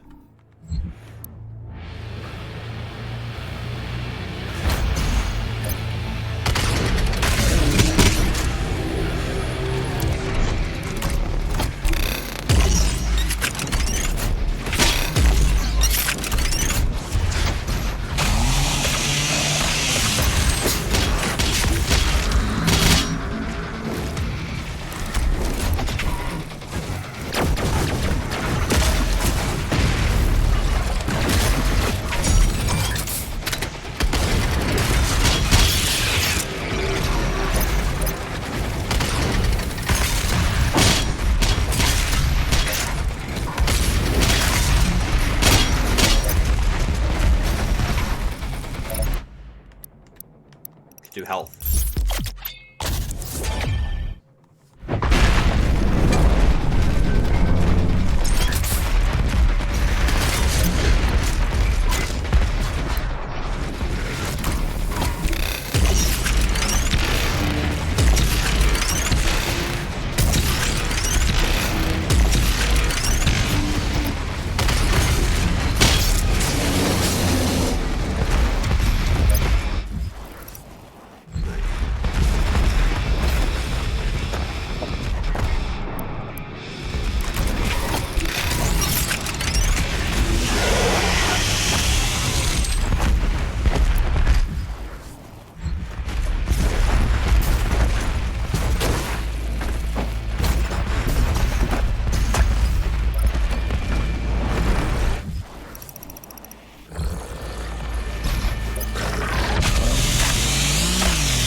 Necroval. The city of Necroval was built in Hell by the combined efforts of the Makers and Sentinel engineers designed to produce a continuous flow of Argent energy. Constructed of stone and fell steel on a foundation of uncounted corpses, the sprawling fortress funnels a constant stream of victims towards Calabas, the sightless judge. This ancient demon is a rare breed, unable to communicate or move without great difficulty. It exists as an overseer of sorts, awaiting his cage is packed with the recently slain or brought before it, determining which souls are candidates for the Argent process. Operating not unlike a large-scale slaughterhouse, Necroval is divided into many sections. The most immediate accessible portions contain the Abaddon Pit, an enormous chasm where victims are herded. Beyond Calabas, the Argent-worthy souls are directed deeper into the Black Fortress. Those who he renders unfit are discarded as waste, their tortured souls thrown into the burning sludge of the Blood Swamps. It's pretty metal.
Hey, so Solace, welcome in.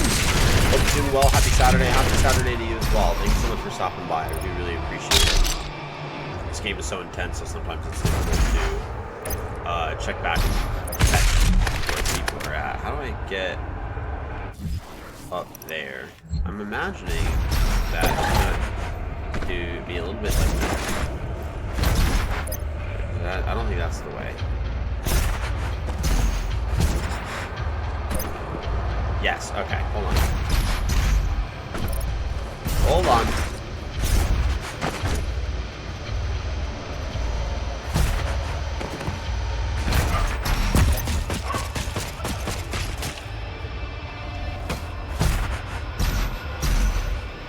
No.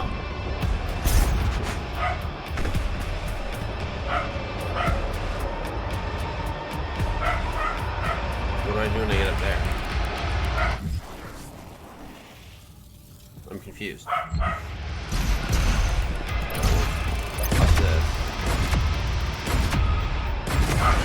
Ah! Here the humans arrive from Earth, waiting to be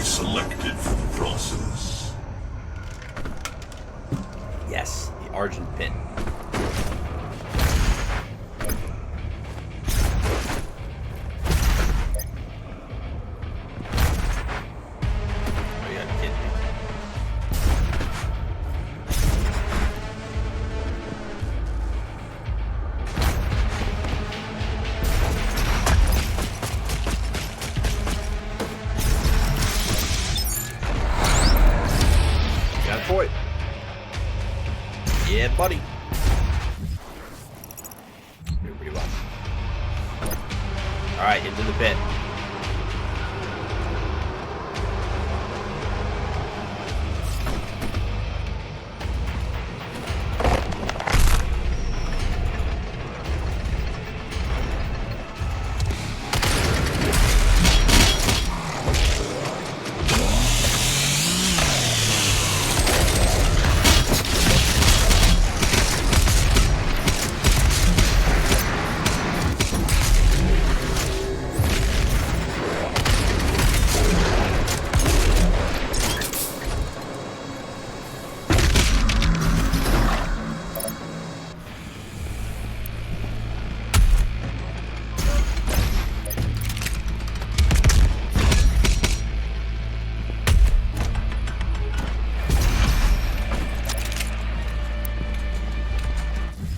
Oh, bro. The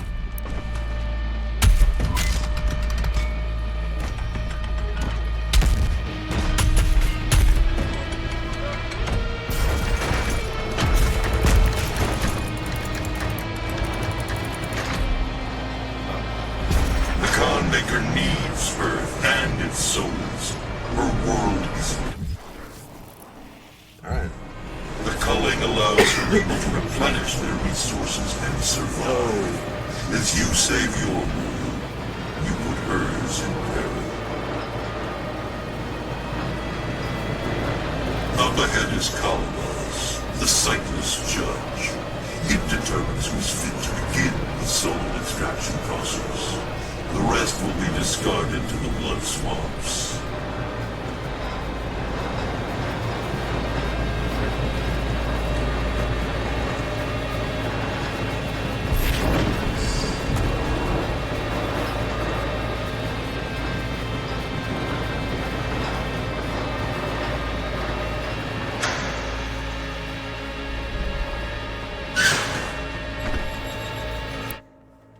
Give me just a second here.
I didn't even look at my challenges. Kill 8 demons using Crusher Traps. Kill 2 demons with a Crucible. Perform a left side glory kill on the Doom Hunter. Yeah, but we haven't gotten any Crucible tabs, so we can do that there. Okay. I also haven't found any Crusher Traps, so we're good there too.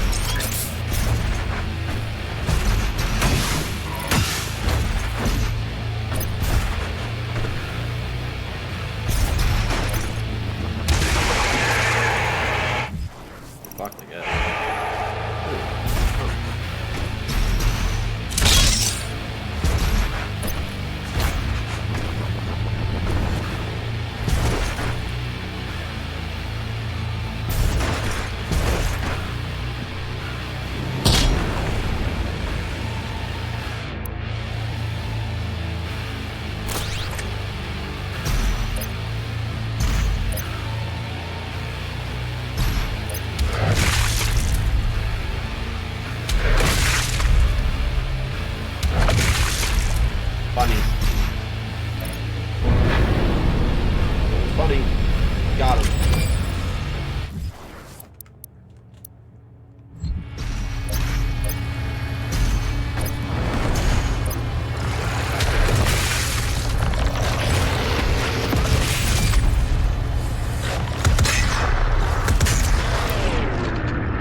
Ba-ba-bum.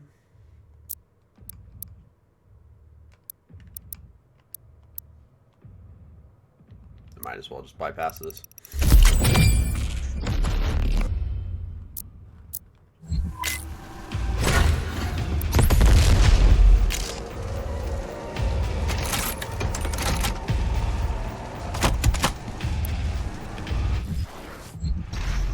Alright, get the last of the Sentinel points. These levels are going to start becoming a little easier now that we don't have to get any of this stuff.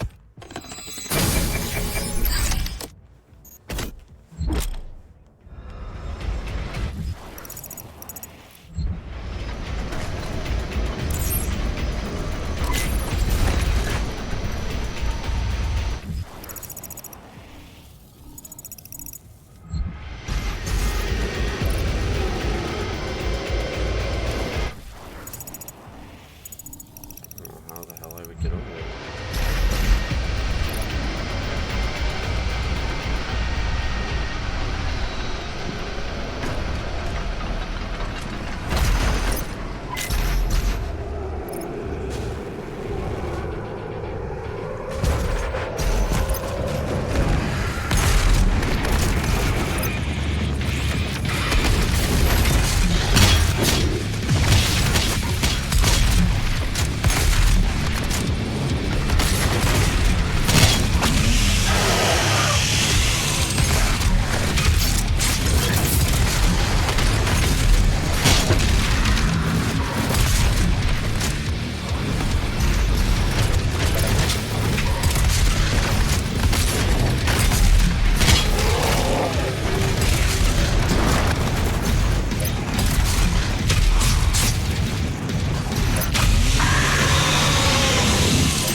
I gotta figure out how to get over there.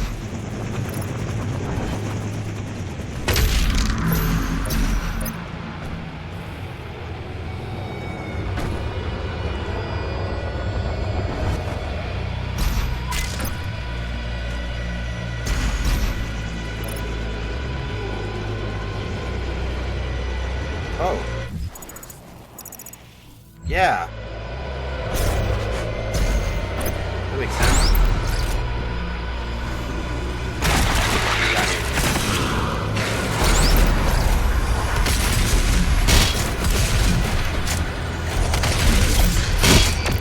That's it?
arsenal. Oh, we can get another one. Let's do the Destroyer Blade.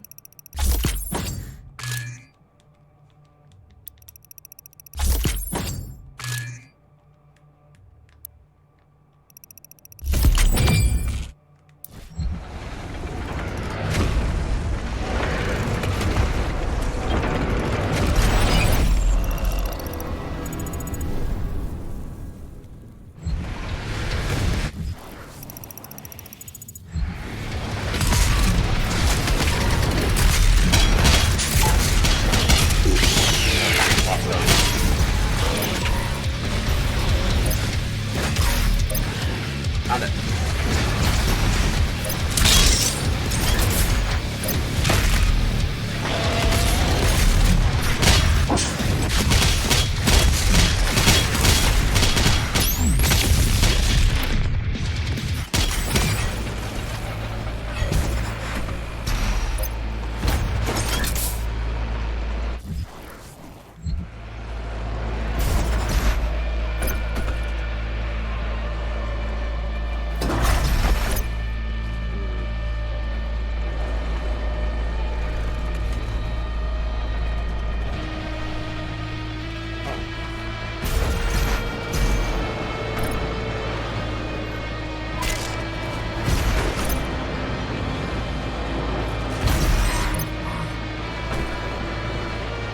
Oh. Yep. Got him.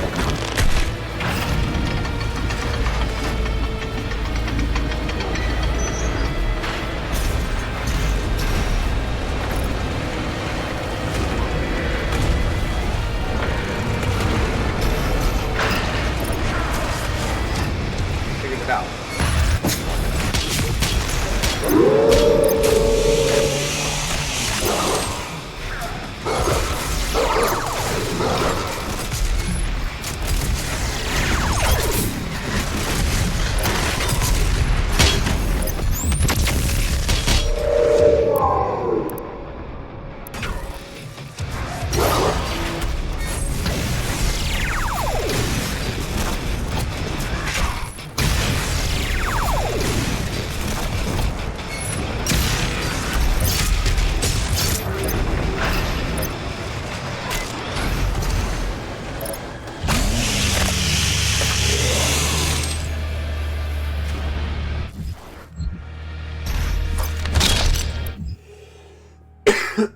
Alright, so the transformation of a mortal creature into a demon is a laggard and gradual process, one that can take eons to transpire without the catalyst of Argenta intervention.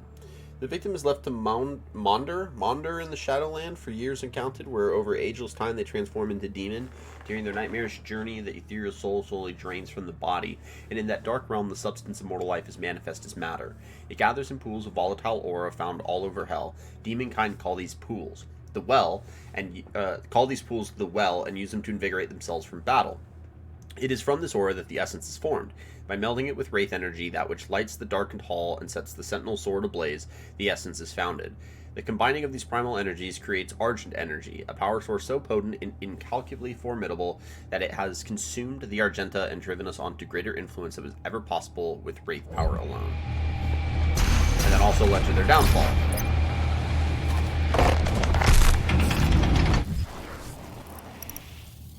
Oh, I might be able to go down there now. Oh, I gotta figure out how to get... What?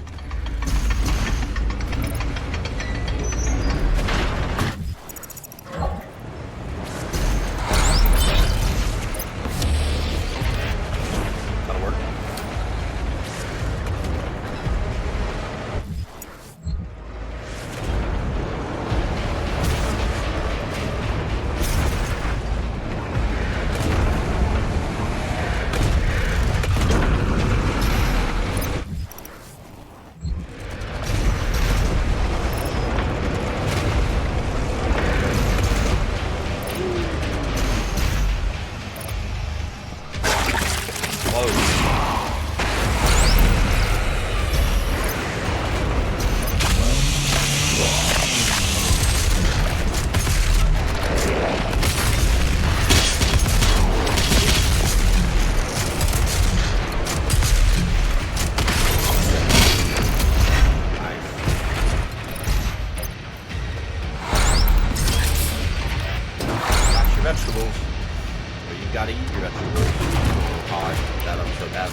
hit in this room.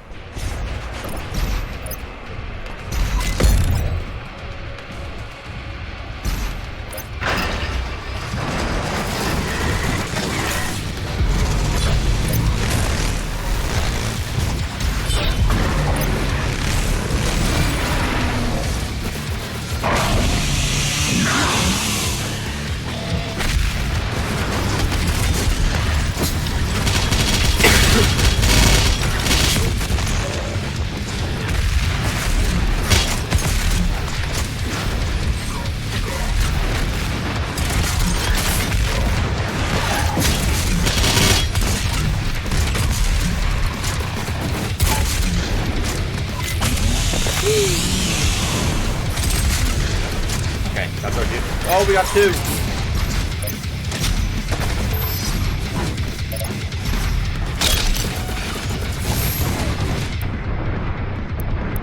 Okay, kill that guy first.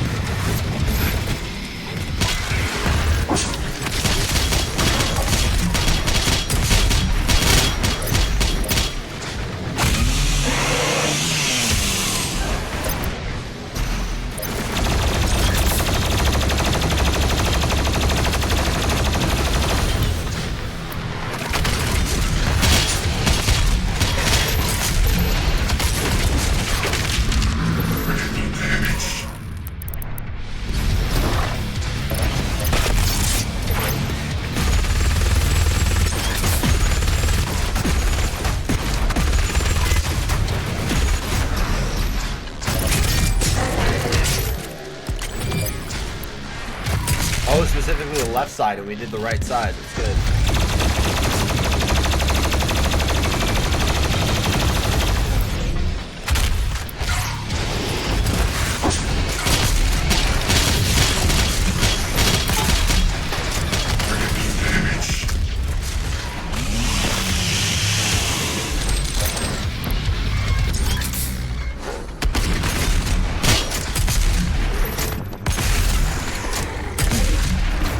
Once the spirit is broken and enough pain has been inflicted, It's everything. only when the human has lost all hope will it be transferred to the soul extraction chamber.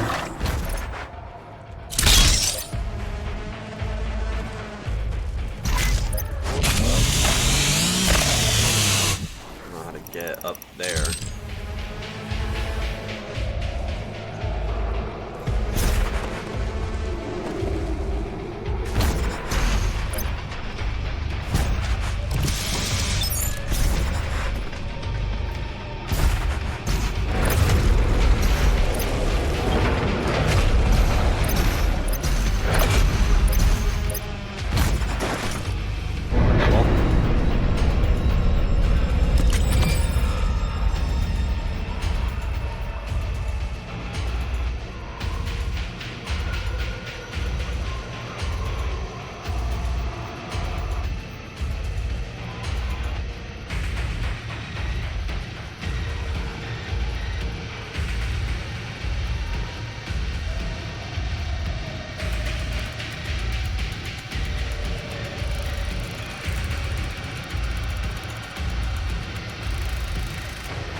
Boom. Connected Ball Part 2. We might be able to beat the campaign today. The levels keep moving this quickly.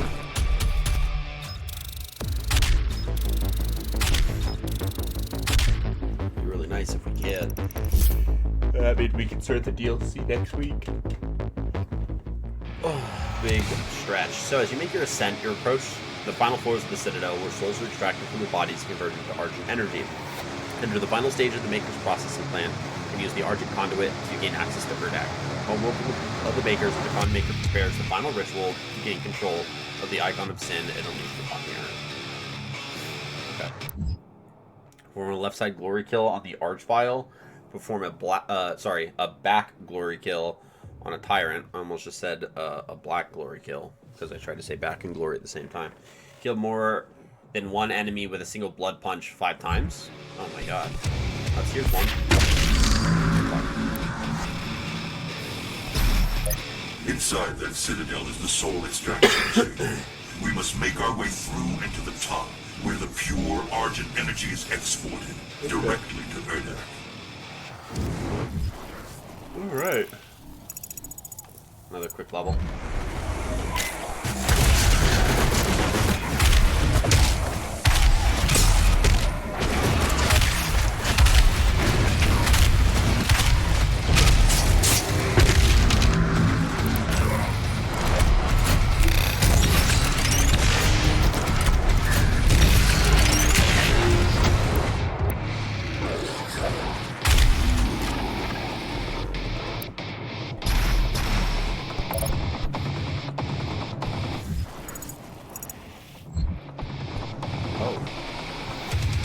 Oh, okay.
To suffer.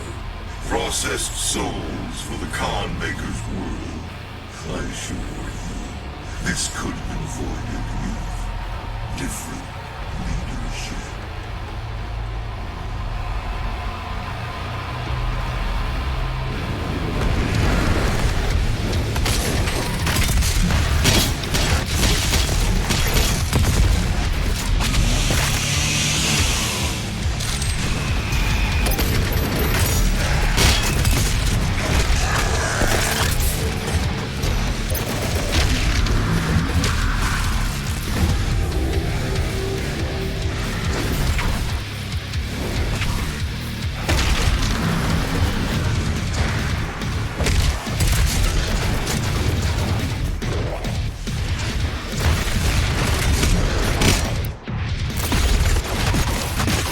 Is that the...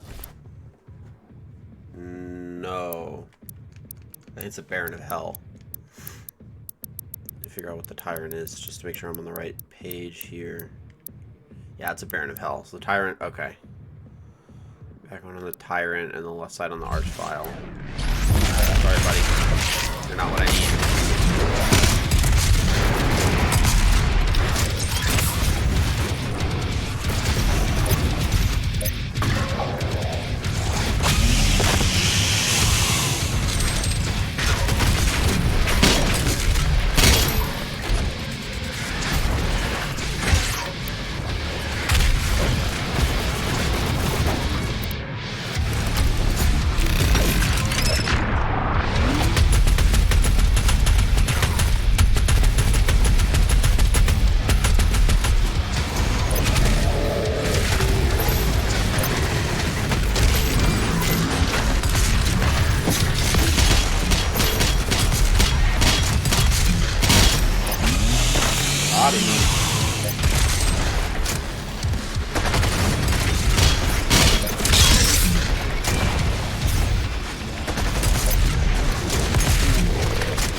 Alright, this is one of the soul spires identified in the Argenta text, built into the central columns of Necroval. Although most soul spires were linked directly to Argent D'Nur through a Hell Priest created Continuum Gate, this particular one is linked to Urdak, the homeworld of the Makers.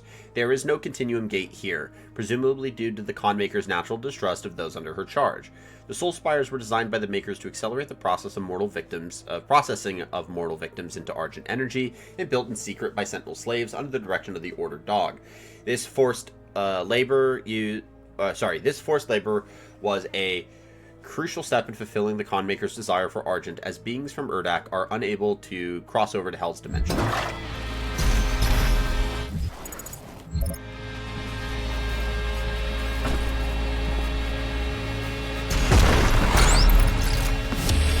That's good.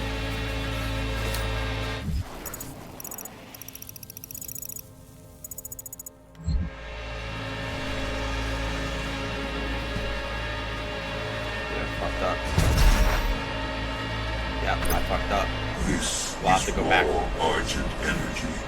The suffering Like, on this Earth is, will not shed all the little secret spot. for this. That's fine. We'll Once get the back to it soul when we is can. extracted, the husk of the human body will over time transform into demons you fight now. That's The insane. extracted soul that remains will power their world. The essence of hell.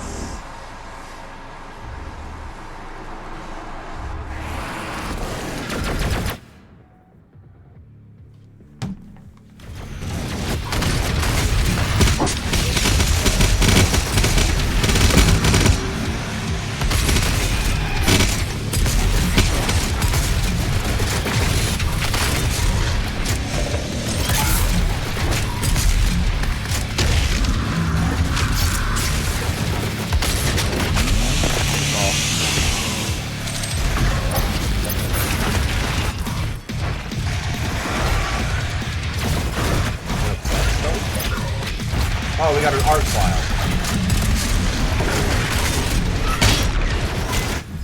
What? Do I gotta get an art file? Left side.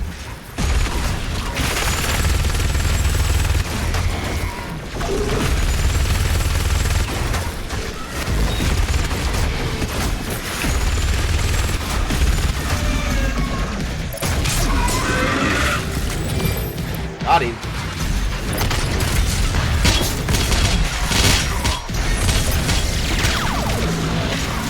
Oh god!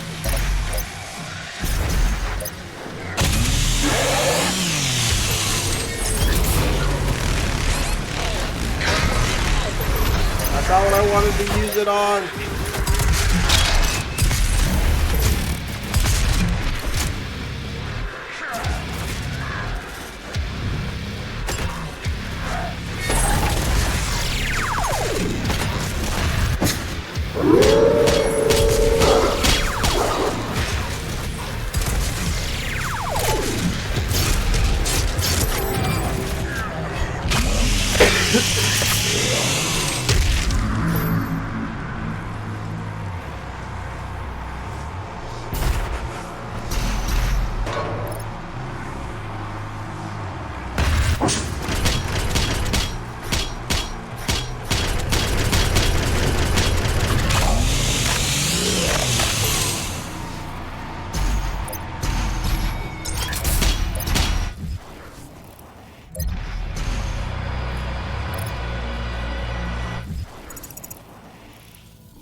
Whatever it is has to be on the other side.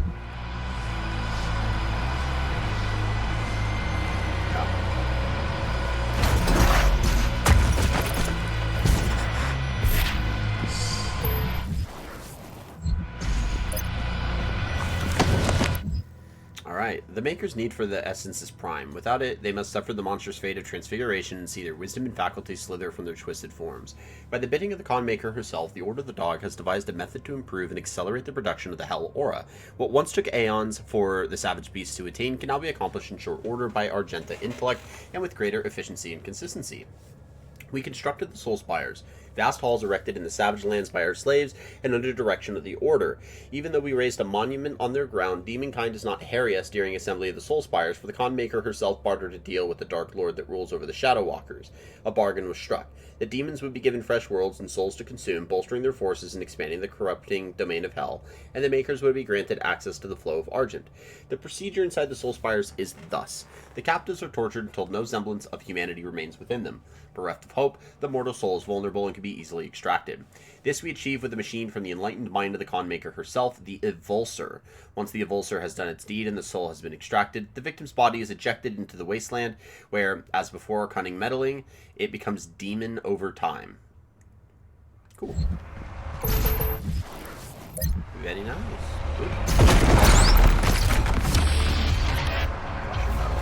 Flush it.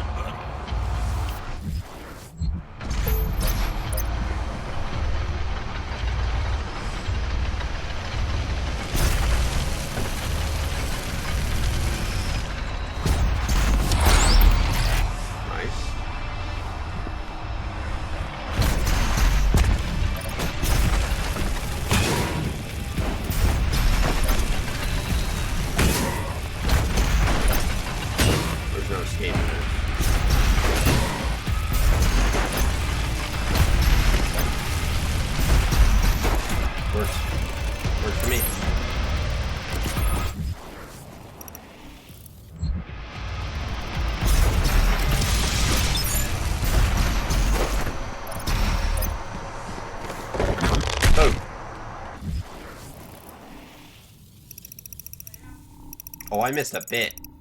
I missed quite a bit. Okay, we'll fix it. That's fine. The demons we'll be able to get to it utilize a uninterrupted. portion of the resources that come from the human soul. It was the Makers and the Sentinel Priests who discovered and unlocked the true power of the Essence. They combined Sentinel and Hell energies together, refined it, and created Argent. With it they did wondrous things. Saved worlds from extinction, healed the sick, and gave infinite power to those worthy of it.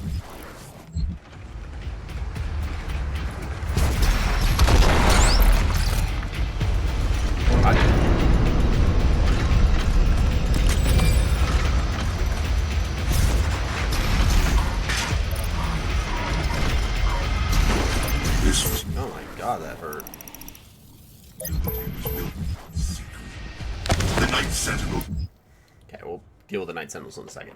We gather the volatile aura and store it in vast reservoirs. They are coalesced with Wraith energy and subjected to the infernal fires of hell itself. In the heat of the primal fire, the essence is loosed and captured for our gain. The final stage of the process is the dividend of the gains.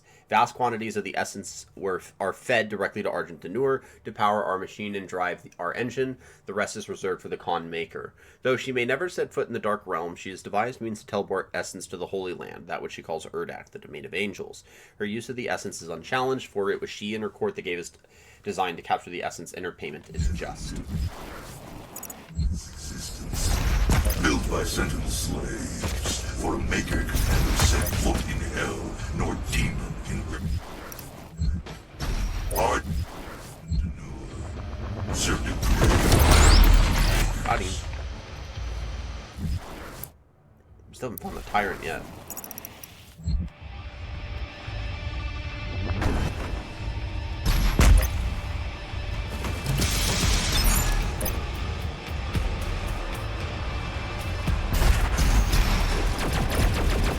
This machine was not made without Hell's knowledge. The deal was struck with the Dark Lord. In return for access to more worlds for Hell to devour, the Makers siphon energy from the damned. Unholy union. It cannot stand any longer.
to the trend. Alright, this is the end. If you can destroy it, the unrefined energy should be able to propel you into their world. The tower is held aloft by 2 enslaved titans. Break the chains. Drop it into the well below. Alright, there's our titan.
The best way to get over there.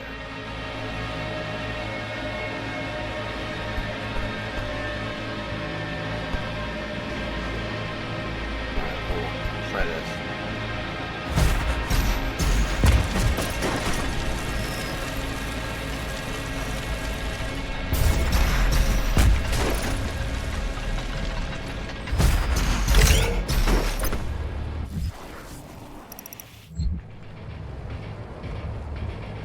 Ah!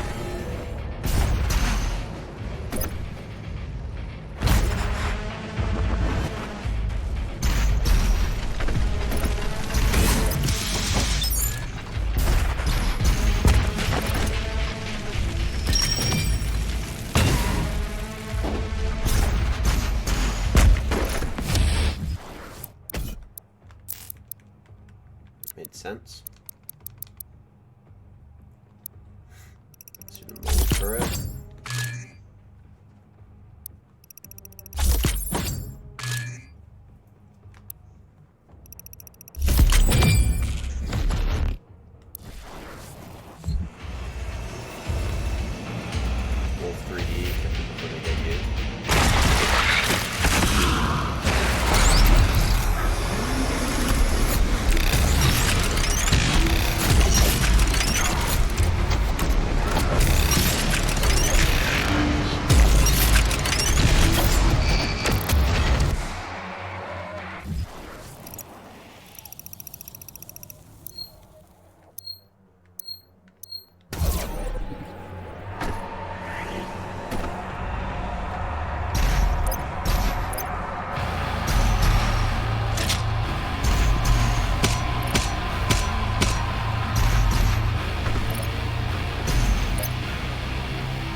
step.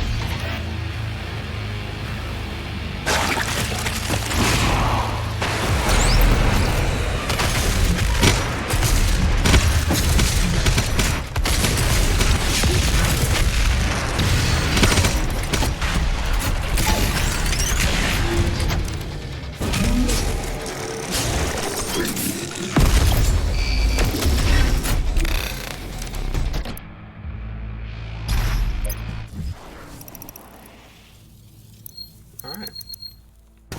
All good. All good. We got 2 levels left, guys. So we are going to go ahead and beat the game today. The last level is really just the final boss. So this is technically like the last level. So the Icon of Sin is just the fight with the Icon of Sin. I don't think there's really anything in that level, but... Urdak is an actual level. So, Necroval's energy conduit has transported you to Urdak, homeworld of the Khan Maker. The souls of Earth victims flow here, converted into a source of energy for a dying species. The Khan Maker will stop at nothing to save Urdak, even if it means the complete consumption of Earth, prevent her from gaining control of the Icon of Sin, and put an end to her plans once and for all. You'll do. Kill 12 demons while in midair. I can do that. Kill 5 Maker drones with precision bolt headshots. I can attempt that. It shouldn't be too difficult. The mid-air one should be easy.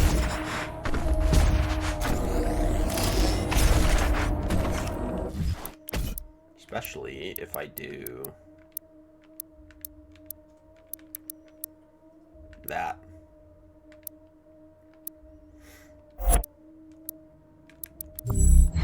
At least until I get the kills. Now quickly, the Khan Maker is nearby. We must... Urdak. This is Urdak, the homeworld of the Makers. A brief age analysis of the structures and architecture here indicate that the world is older than any other in our databases. Similarities can also be drawn to multiple pan-galactic religions, indicating that the Makers' influence was not limited to Argent D'Nur, and that over eons their influence is spread across the galaxy, and potentially the universe. Some imagery is akin to religious icons in the Orion Cygnus arm of the Milky Way, an area which includes Earth.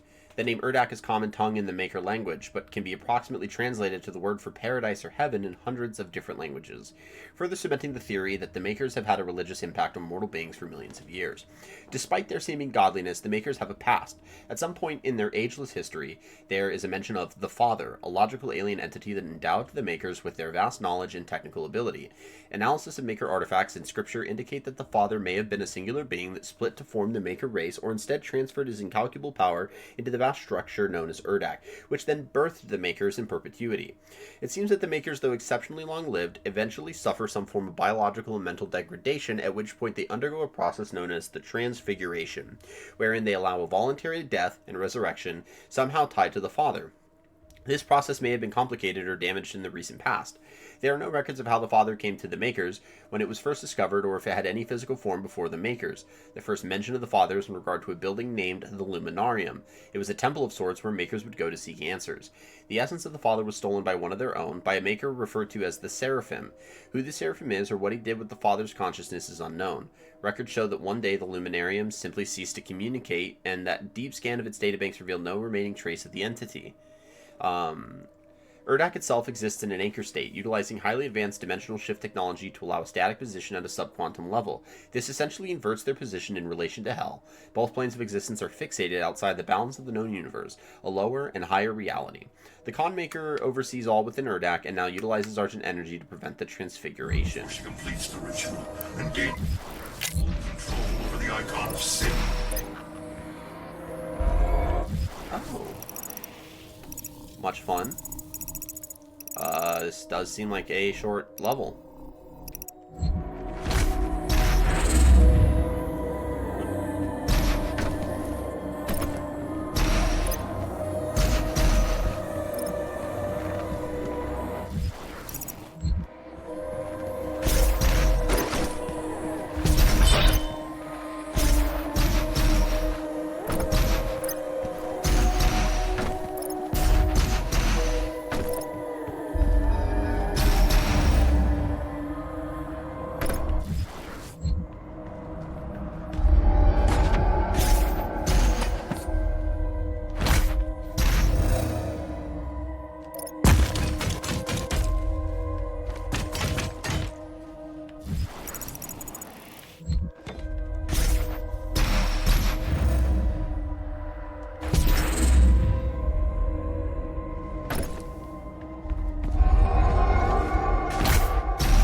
Boom.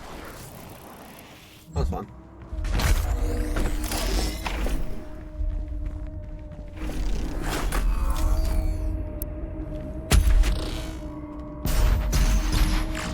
No.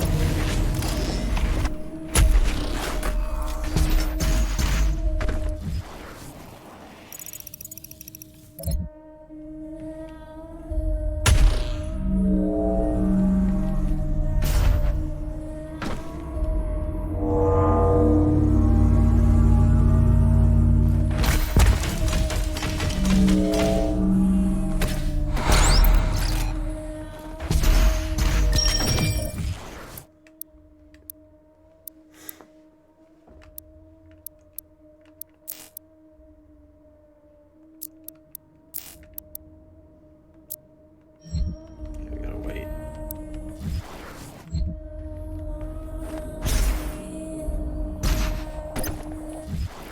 I don't like this, like, suspicious, weird, like, half-chant ambient music. It really sets the tone, dude. I'm not gonna lie, it's really, like, sets the tone of this game.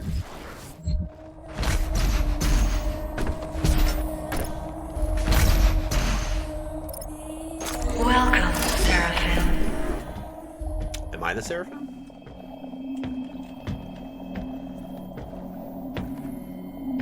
Is that what they just said? I thought they said they didn't know who the Seraphim was. That was me. It's kind of crazy, I'm not gonna lie. You cannot stop the procession. Sure I can.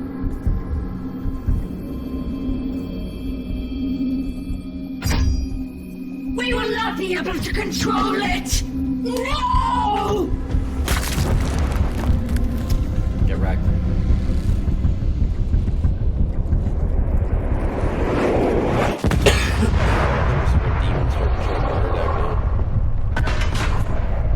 The icon of sin. Here we go.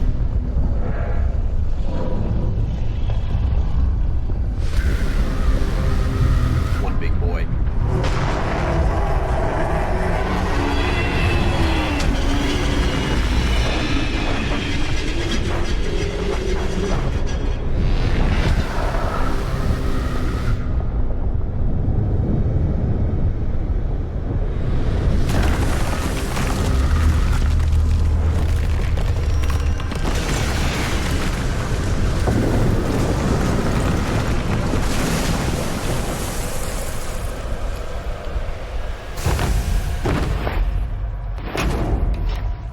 What was that?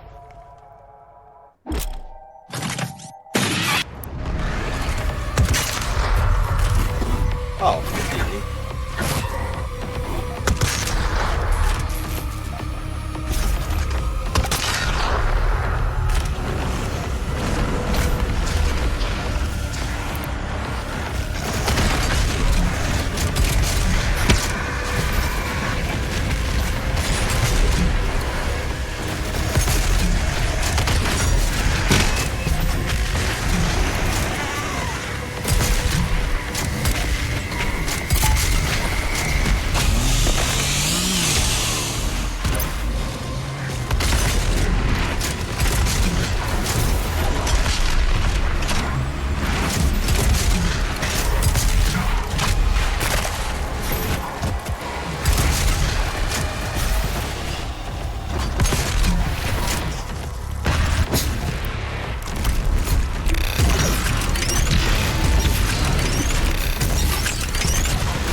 An MMA fight.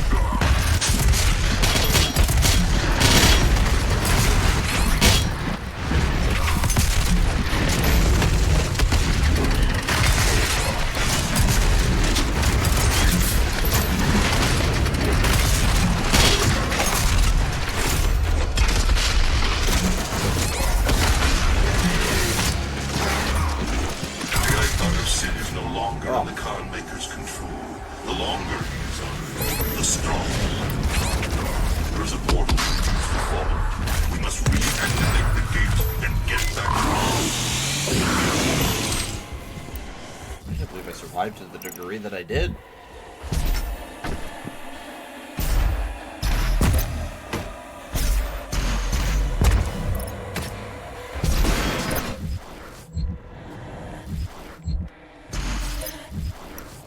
Oh, it's down here.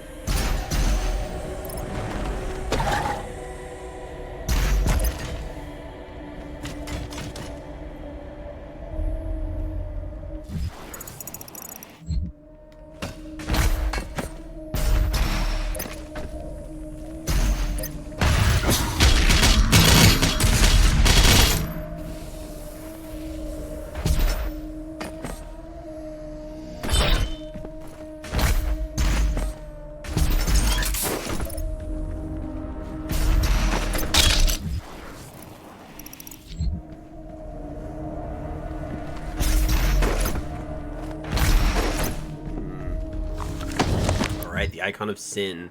As it is written in the prophecies of ancient Sentinel scripture, the Titans, towering elder demons of the infernal age, would return, unearthed from their immortal slumber. The Titans are believed to be harbingers of the end times, primordial forces of chaos and destruction. Born from the tortured spirit of the betrayer's son, it was by Hell's unholy design that the icon of sin was given flesh. The fearsome Titan forged from the essence of mortal suffering once bore a human soul. A soul now transmogrified and entombed within the still beating heart of its former self.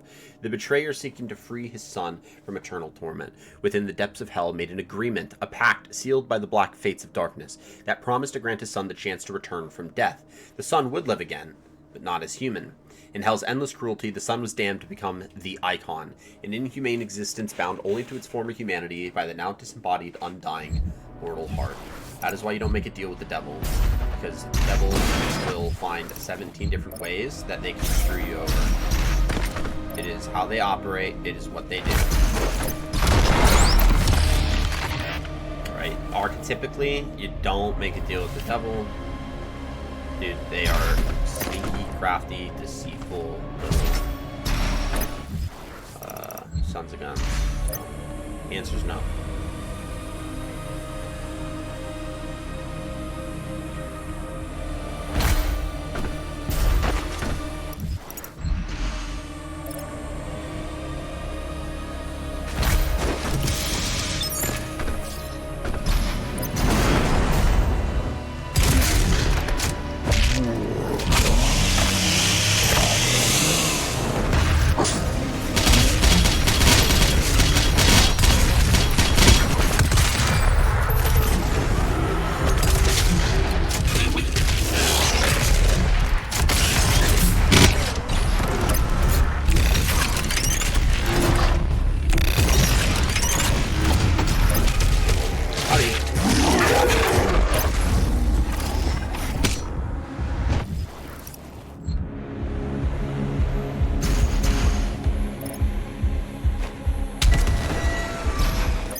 Something right up top.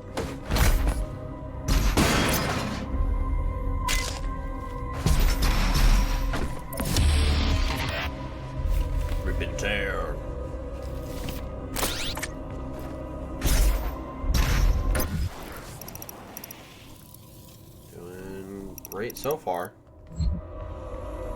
It's a mastery. Oh.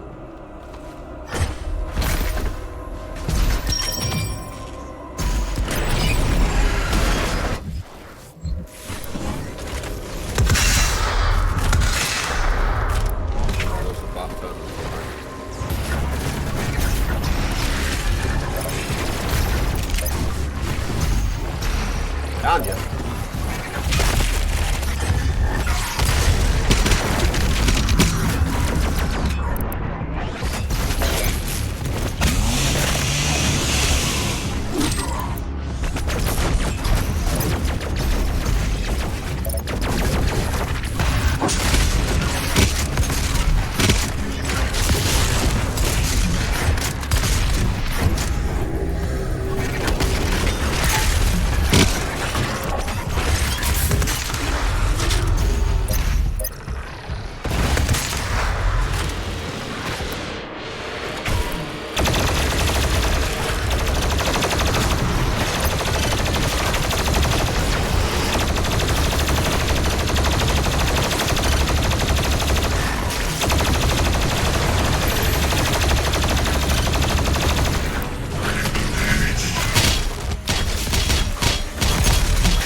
Every 10,000 years, the collective maker consciousness known as the Singularity births a Khan Maker, a supreme being destiny bound to lead all of Urdak until the next Khan is born.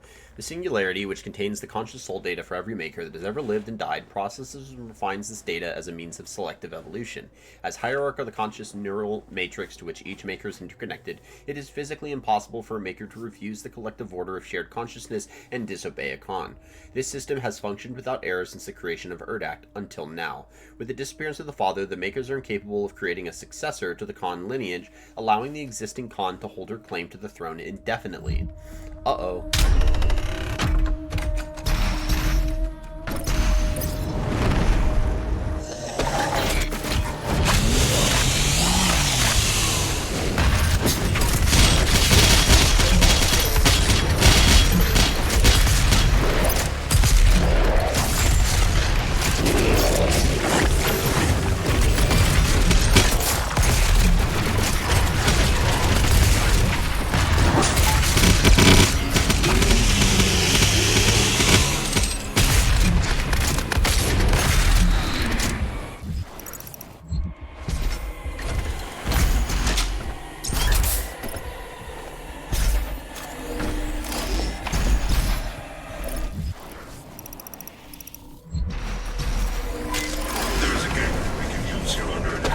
But you will need to reconfigure the teleporter rings to activate it. We must move quickly, for the icon of Sin grows more powerful. The longer it is on Earth.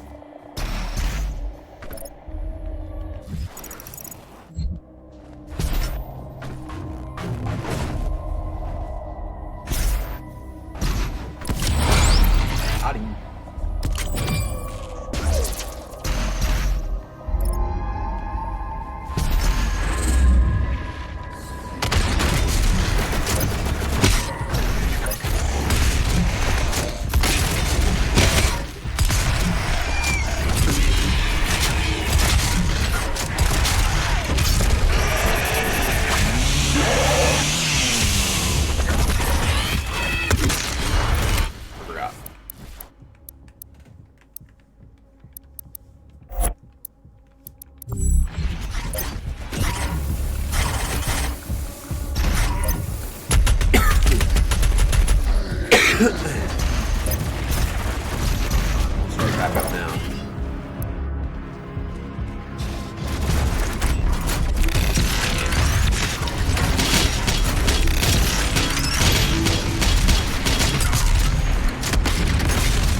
say how much I hate those guys?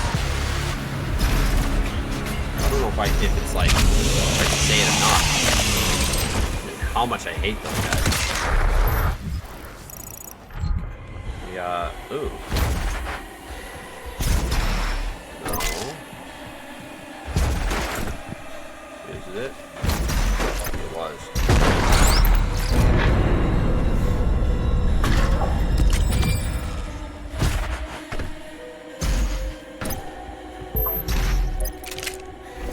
Now, insert failure to activate the portal.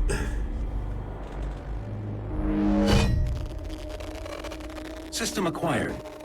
Setting a course for the Earth dimension now. I can see now. Am I the father upgrade? You must get the other teleporter rings aligned before it's too late. The gate must be reactivated. The longer the icon of sin is on Earth, the stronger he will become.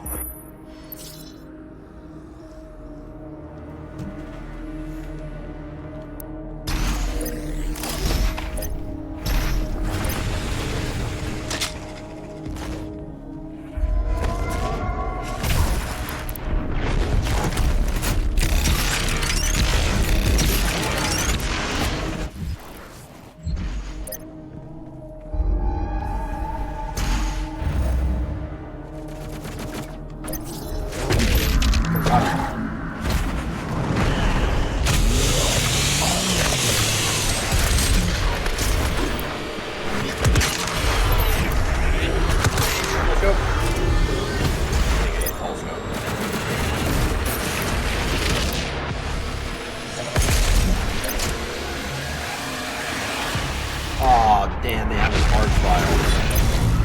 Here, buddy. Sorry. I hate you.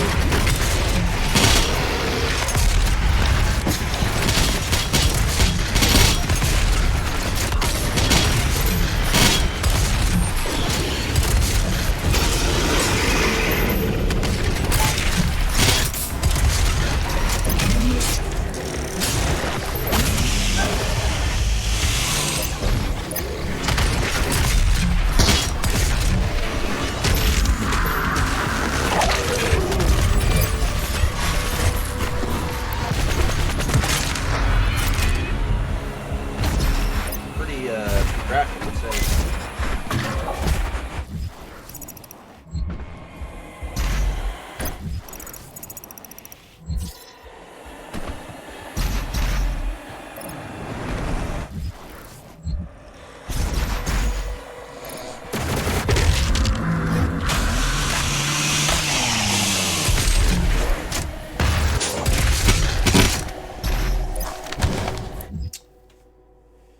These revered figures serve as speakers for the Khan Maker, earning positions of leadership and high esteem within their species. Angels of Urdak are gifted with orator rings, golden halos fused to their armor as a symbol of their status and rank. These divine beings occasionally gather in conclaves or at the summons of the Khan Maker, but typically do not work together, said being assigned as independent advisors and overseers amongst Maker-controlled worlds. Oh. Boy. Cracked.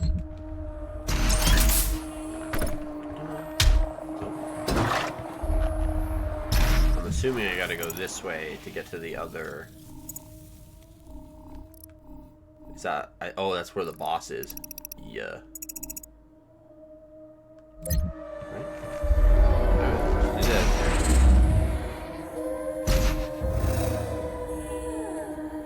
The Khan Maker needs Earth to be consumed by the demons, or her world will die.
monkey. That'll do.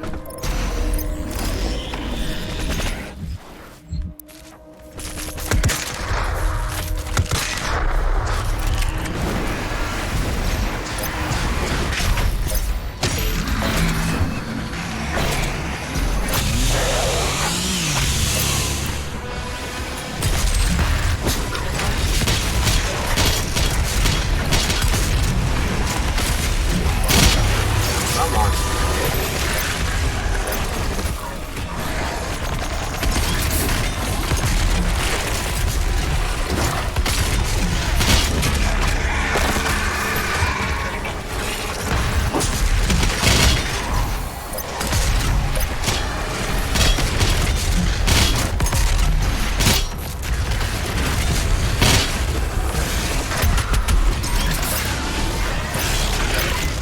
Oh my goodness.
This game's getting insane. Ammo. Sweet ammo. Okay, so let's go. Let's do remote detonation.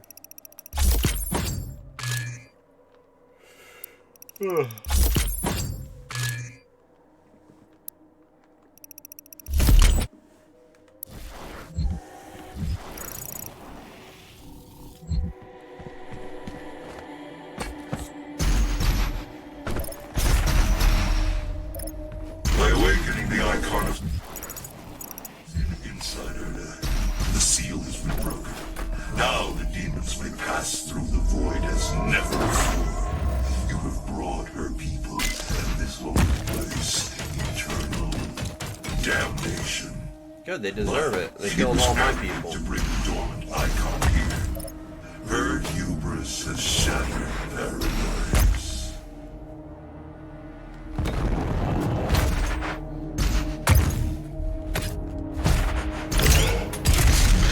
No!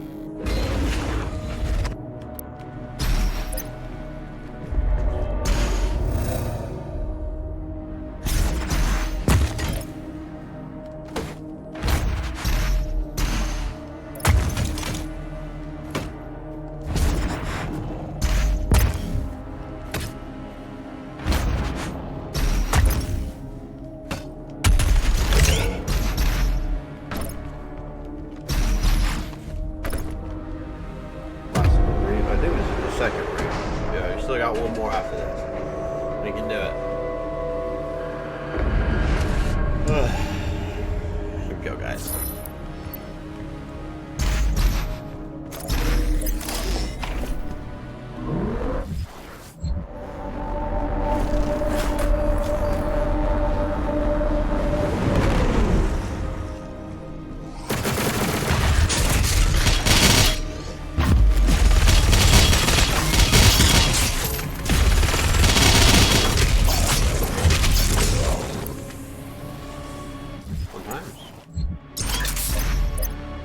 Oh, it's outside.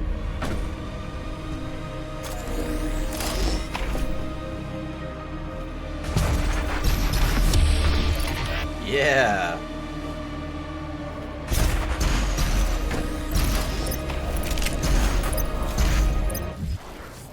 collect almost. We almost got them all. Yeah, a couple more at the next ring. And then we'll be good.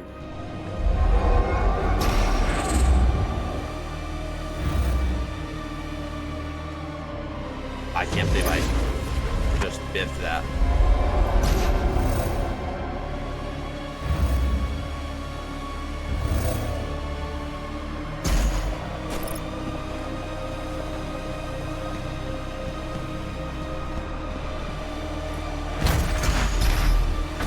Purple ring time.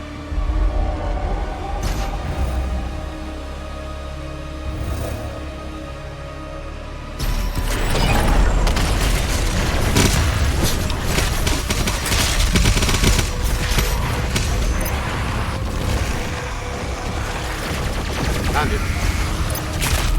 Missile. That did work.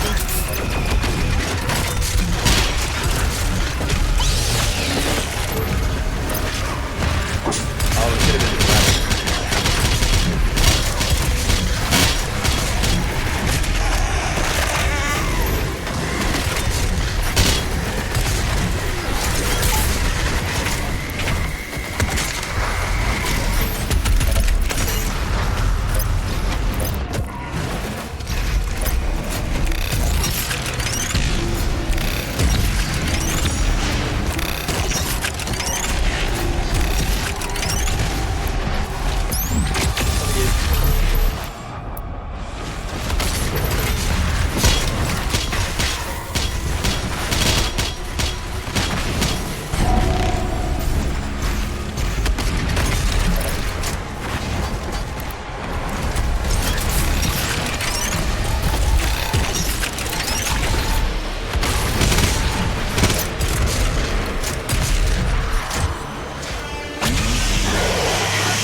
so close, guys.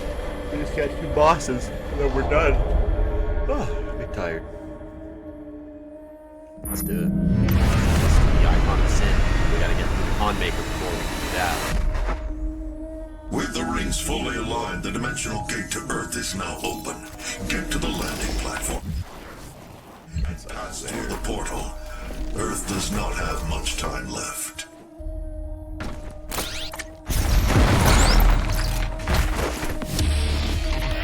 Power up Berserk.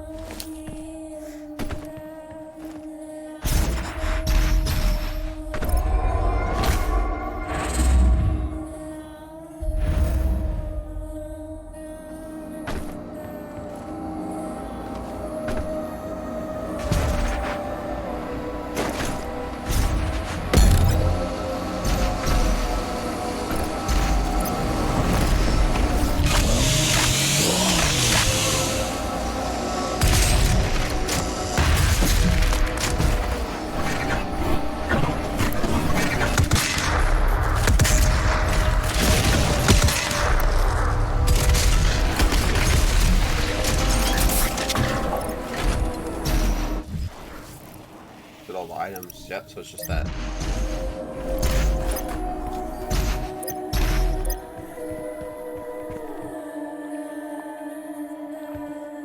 What is this?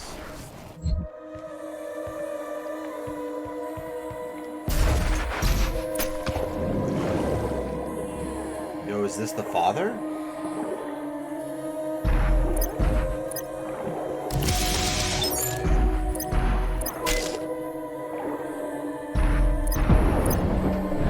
Is that the father?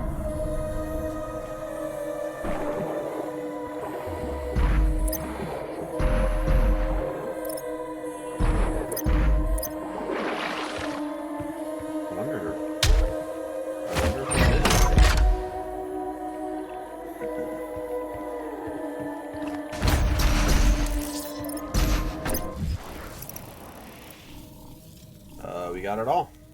Time to go fight the Khan Maker. It's gonna be a tough boss fight, guys. We're gonna do our very The Khan best. Maker is near. She cannot let you leave this place alive. She is invulnerable, but she has the orb within her chest. Once removed, her defenses will be down. Yeah, looks like she sucks. For millennia we have survived. Made others sacrifice in the name of our prosperity. So that they may in turn find redemption. Who are you? A human. Once a mortal to defy our traditions.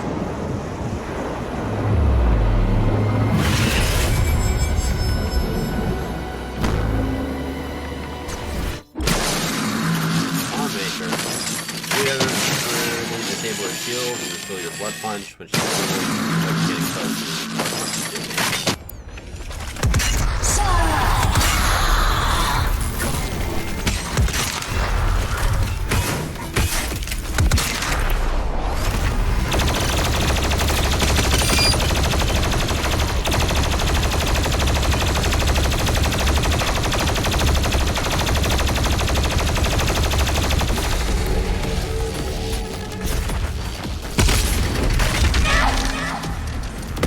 That's basically the fight in a nutshell.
upgraded 2 blood punches can now be charged.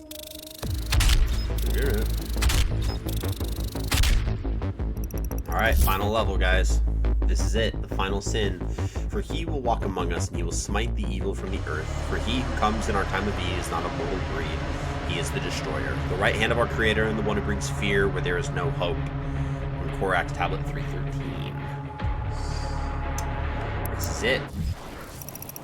Just have to make it to the icon of sin, and then fight him.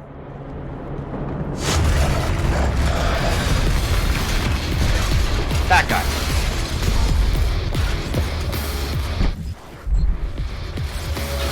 The Doom Marine cannot save you. Get over there. That'll be it.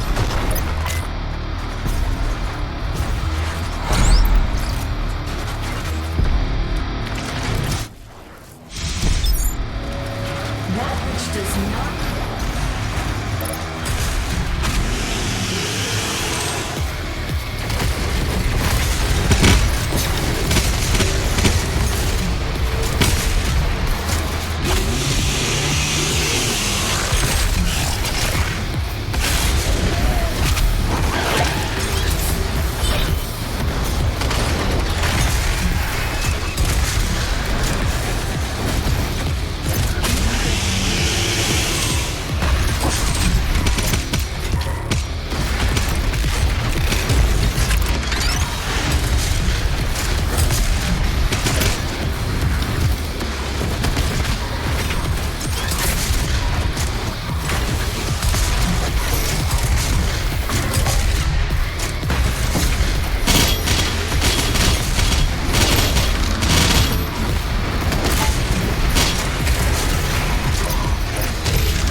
to get from... Yeah, okay. I don't know how this is going to work out.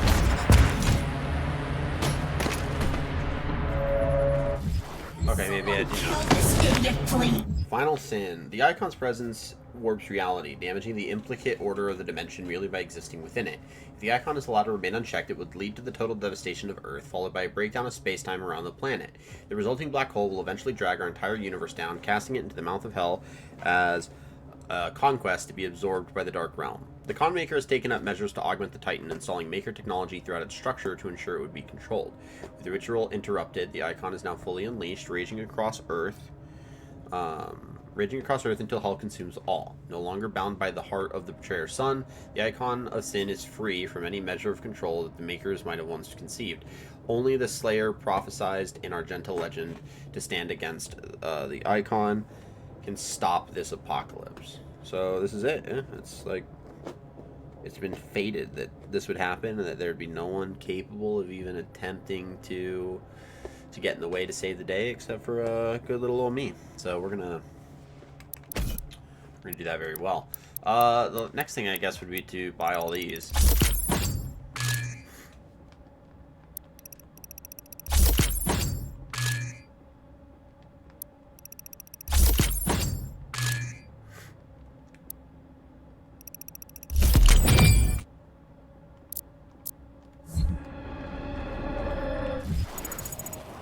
So we would want to go down, it looks like.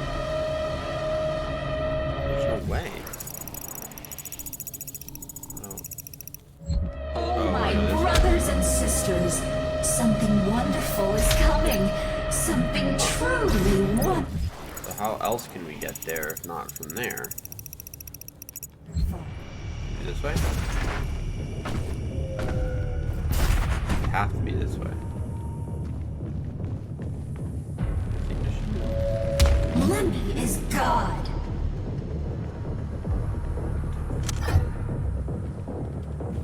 What do I do?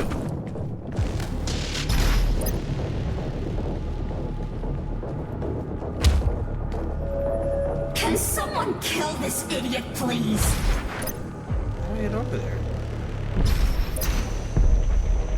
Uh-oh.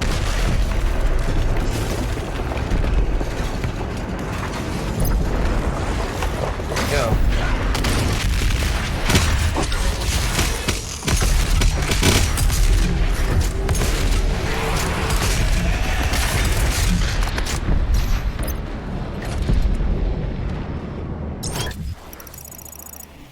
I mean, it's an extra life. We don't need it.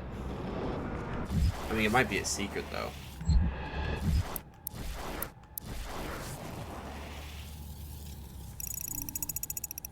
I don't know how we would do this.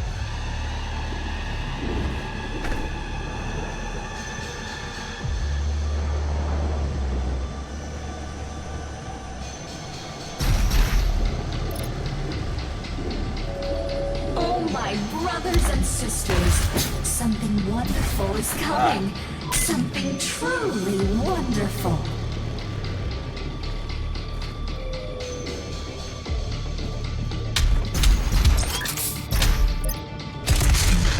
I don't know, dude. Alright.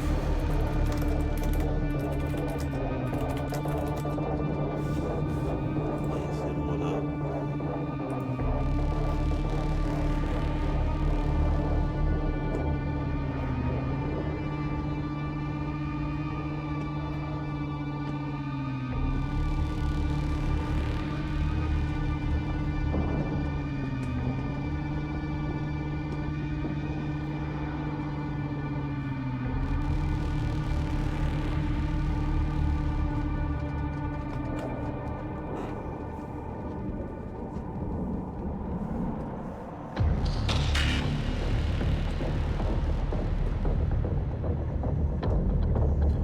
Area, look for the gap between elevator doors. This will determine another extra life is waiting for you.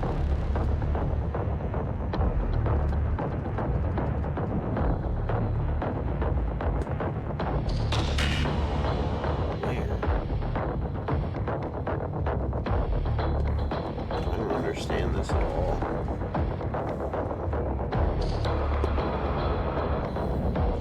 because it's not that.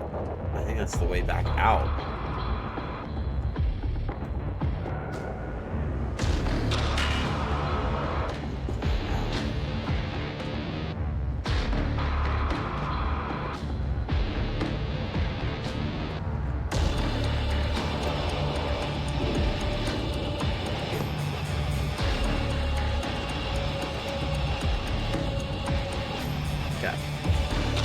Alright, let's see what we can do here.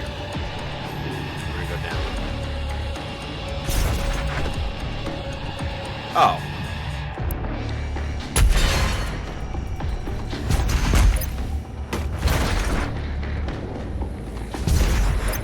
So dumb.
Oh my goodness.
Time to end it.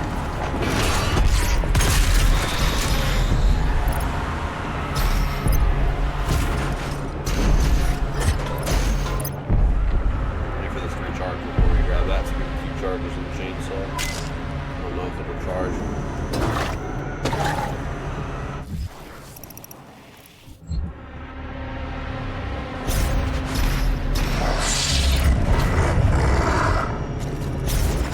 That?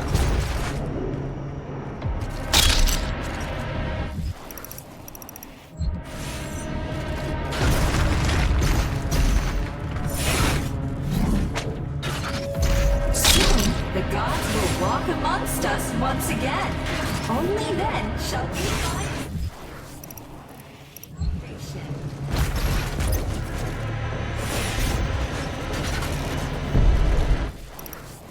Yeah, we found everything, so let's just get her done. Cross that bridge.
go.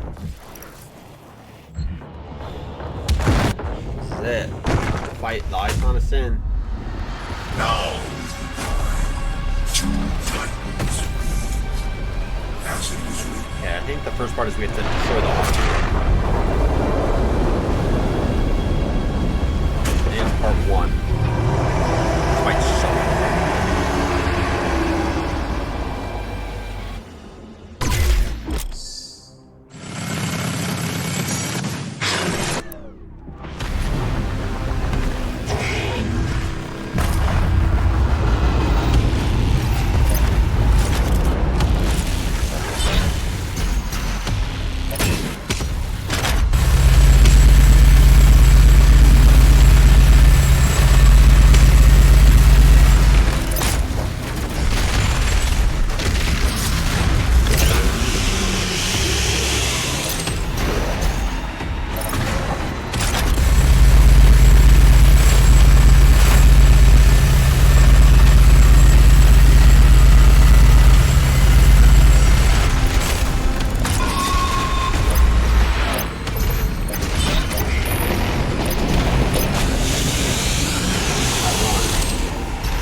Okay, now it's basically freaking bait.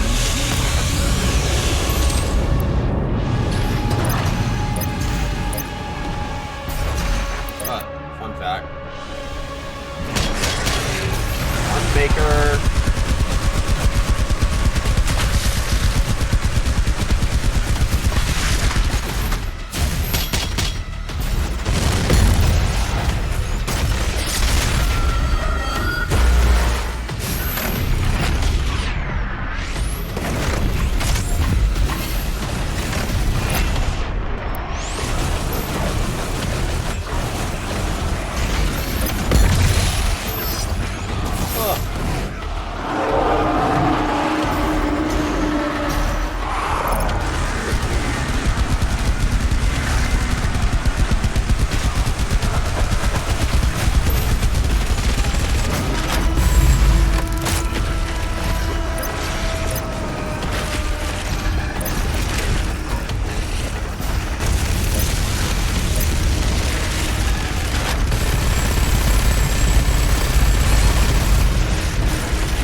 That'll work.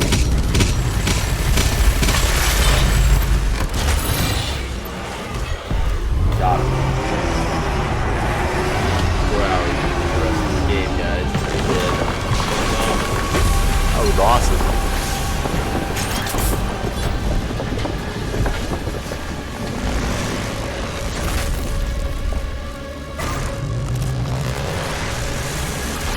Oh, he broke the sword hilt against it. It stays in there.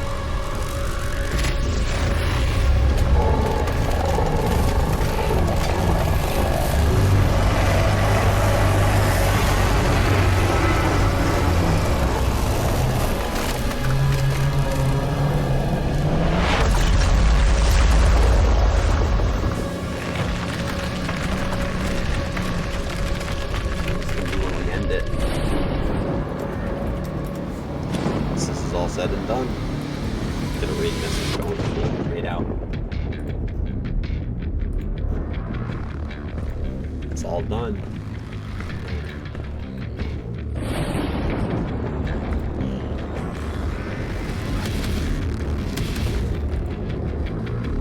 And you will be their savior. Your strength will be their shield, and your will their sword. You remain unbroken, for your fight is eternal. Yep.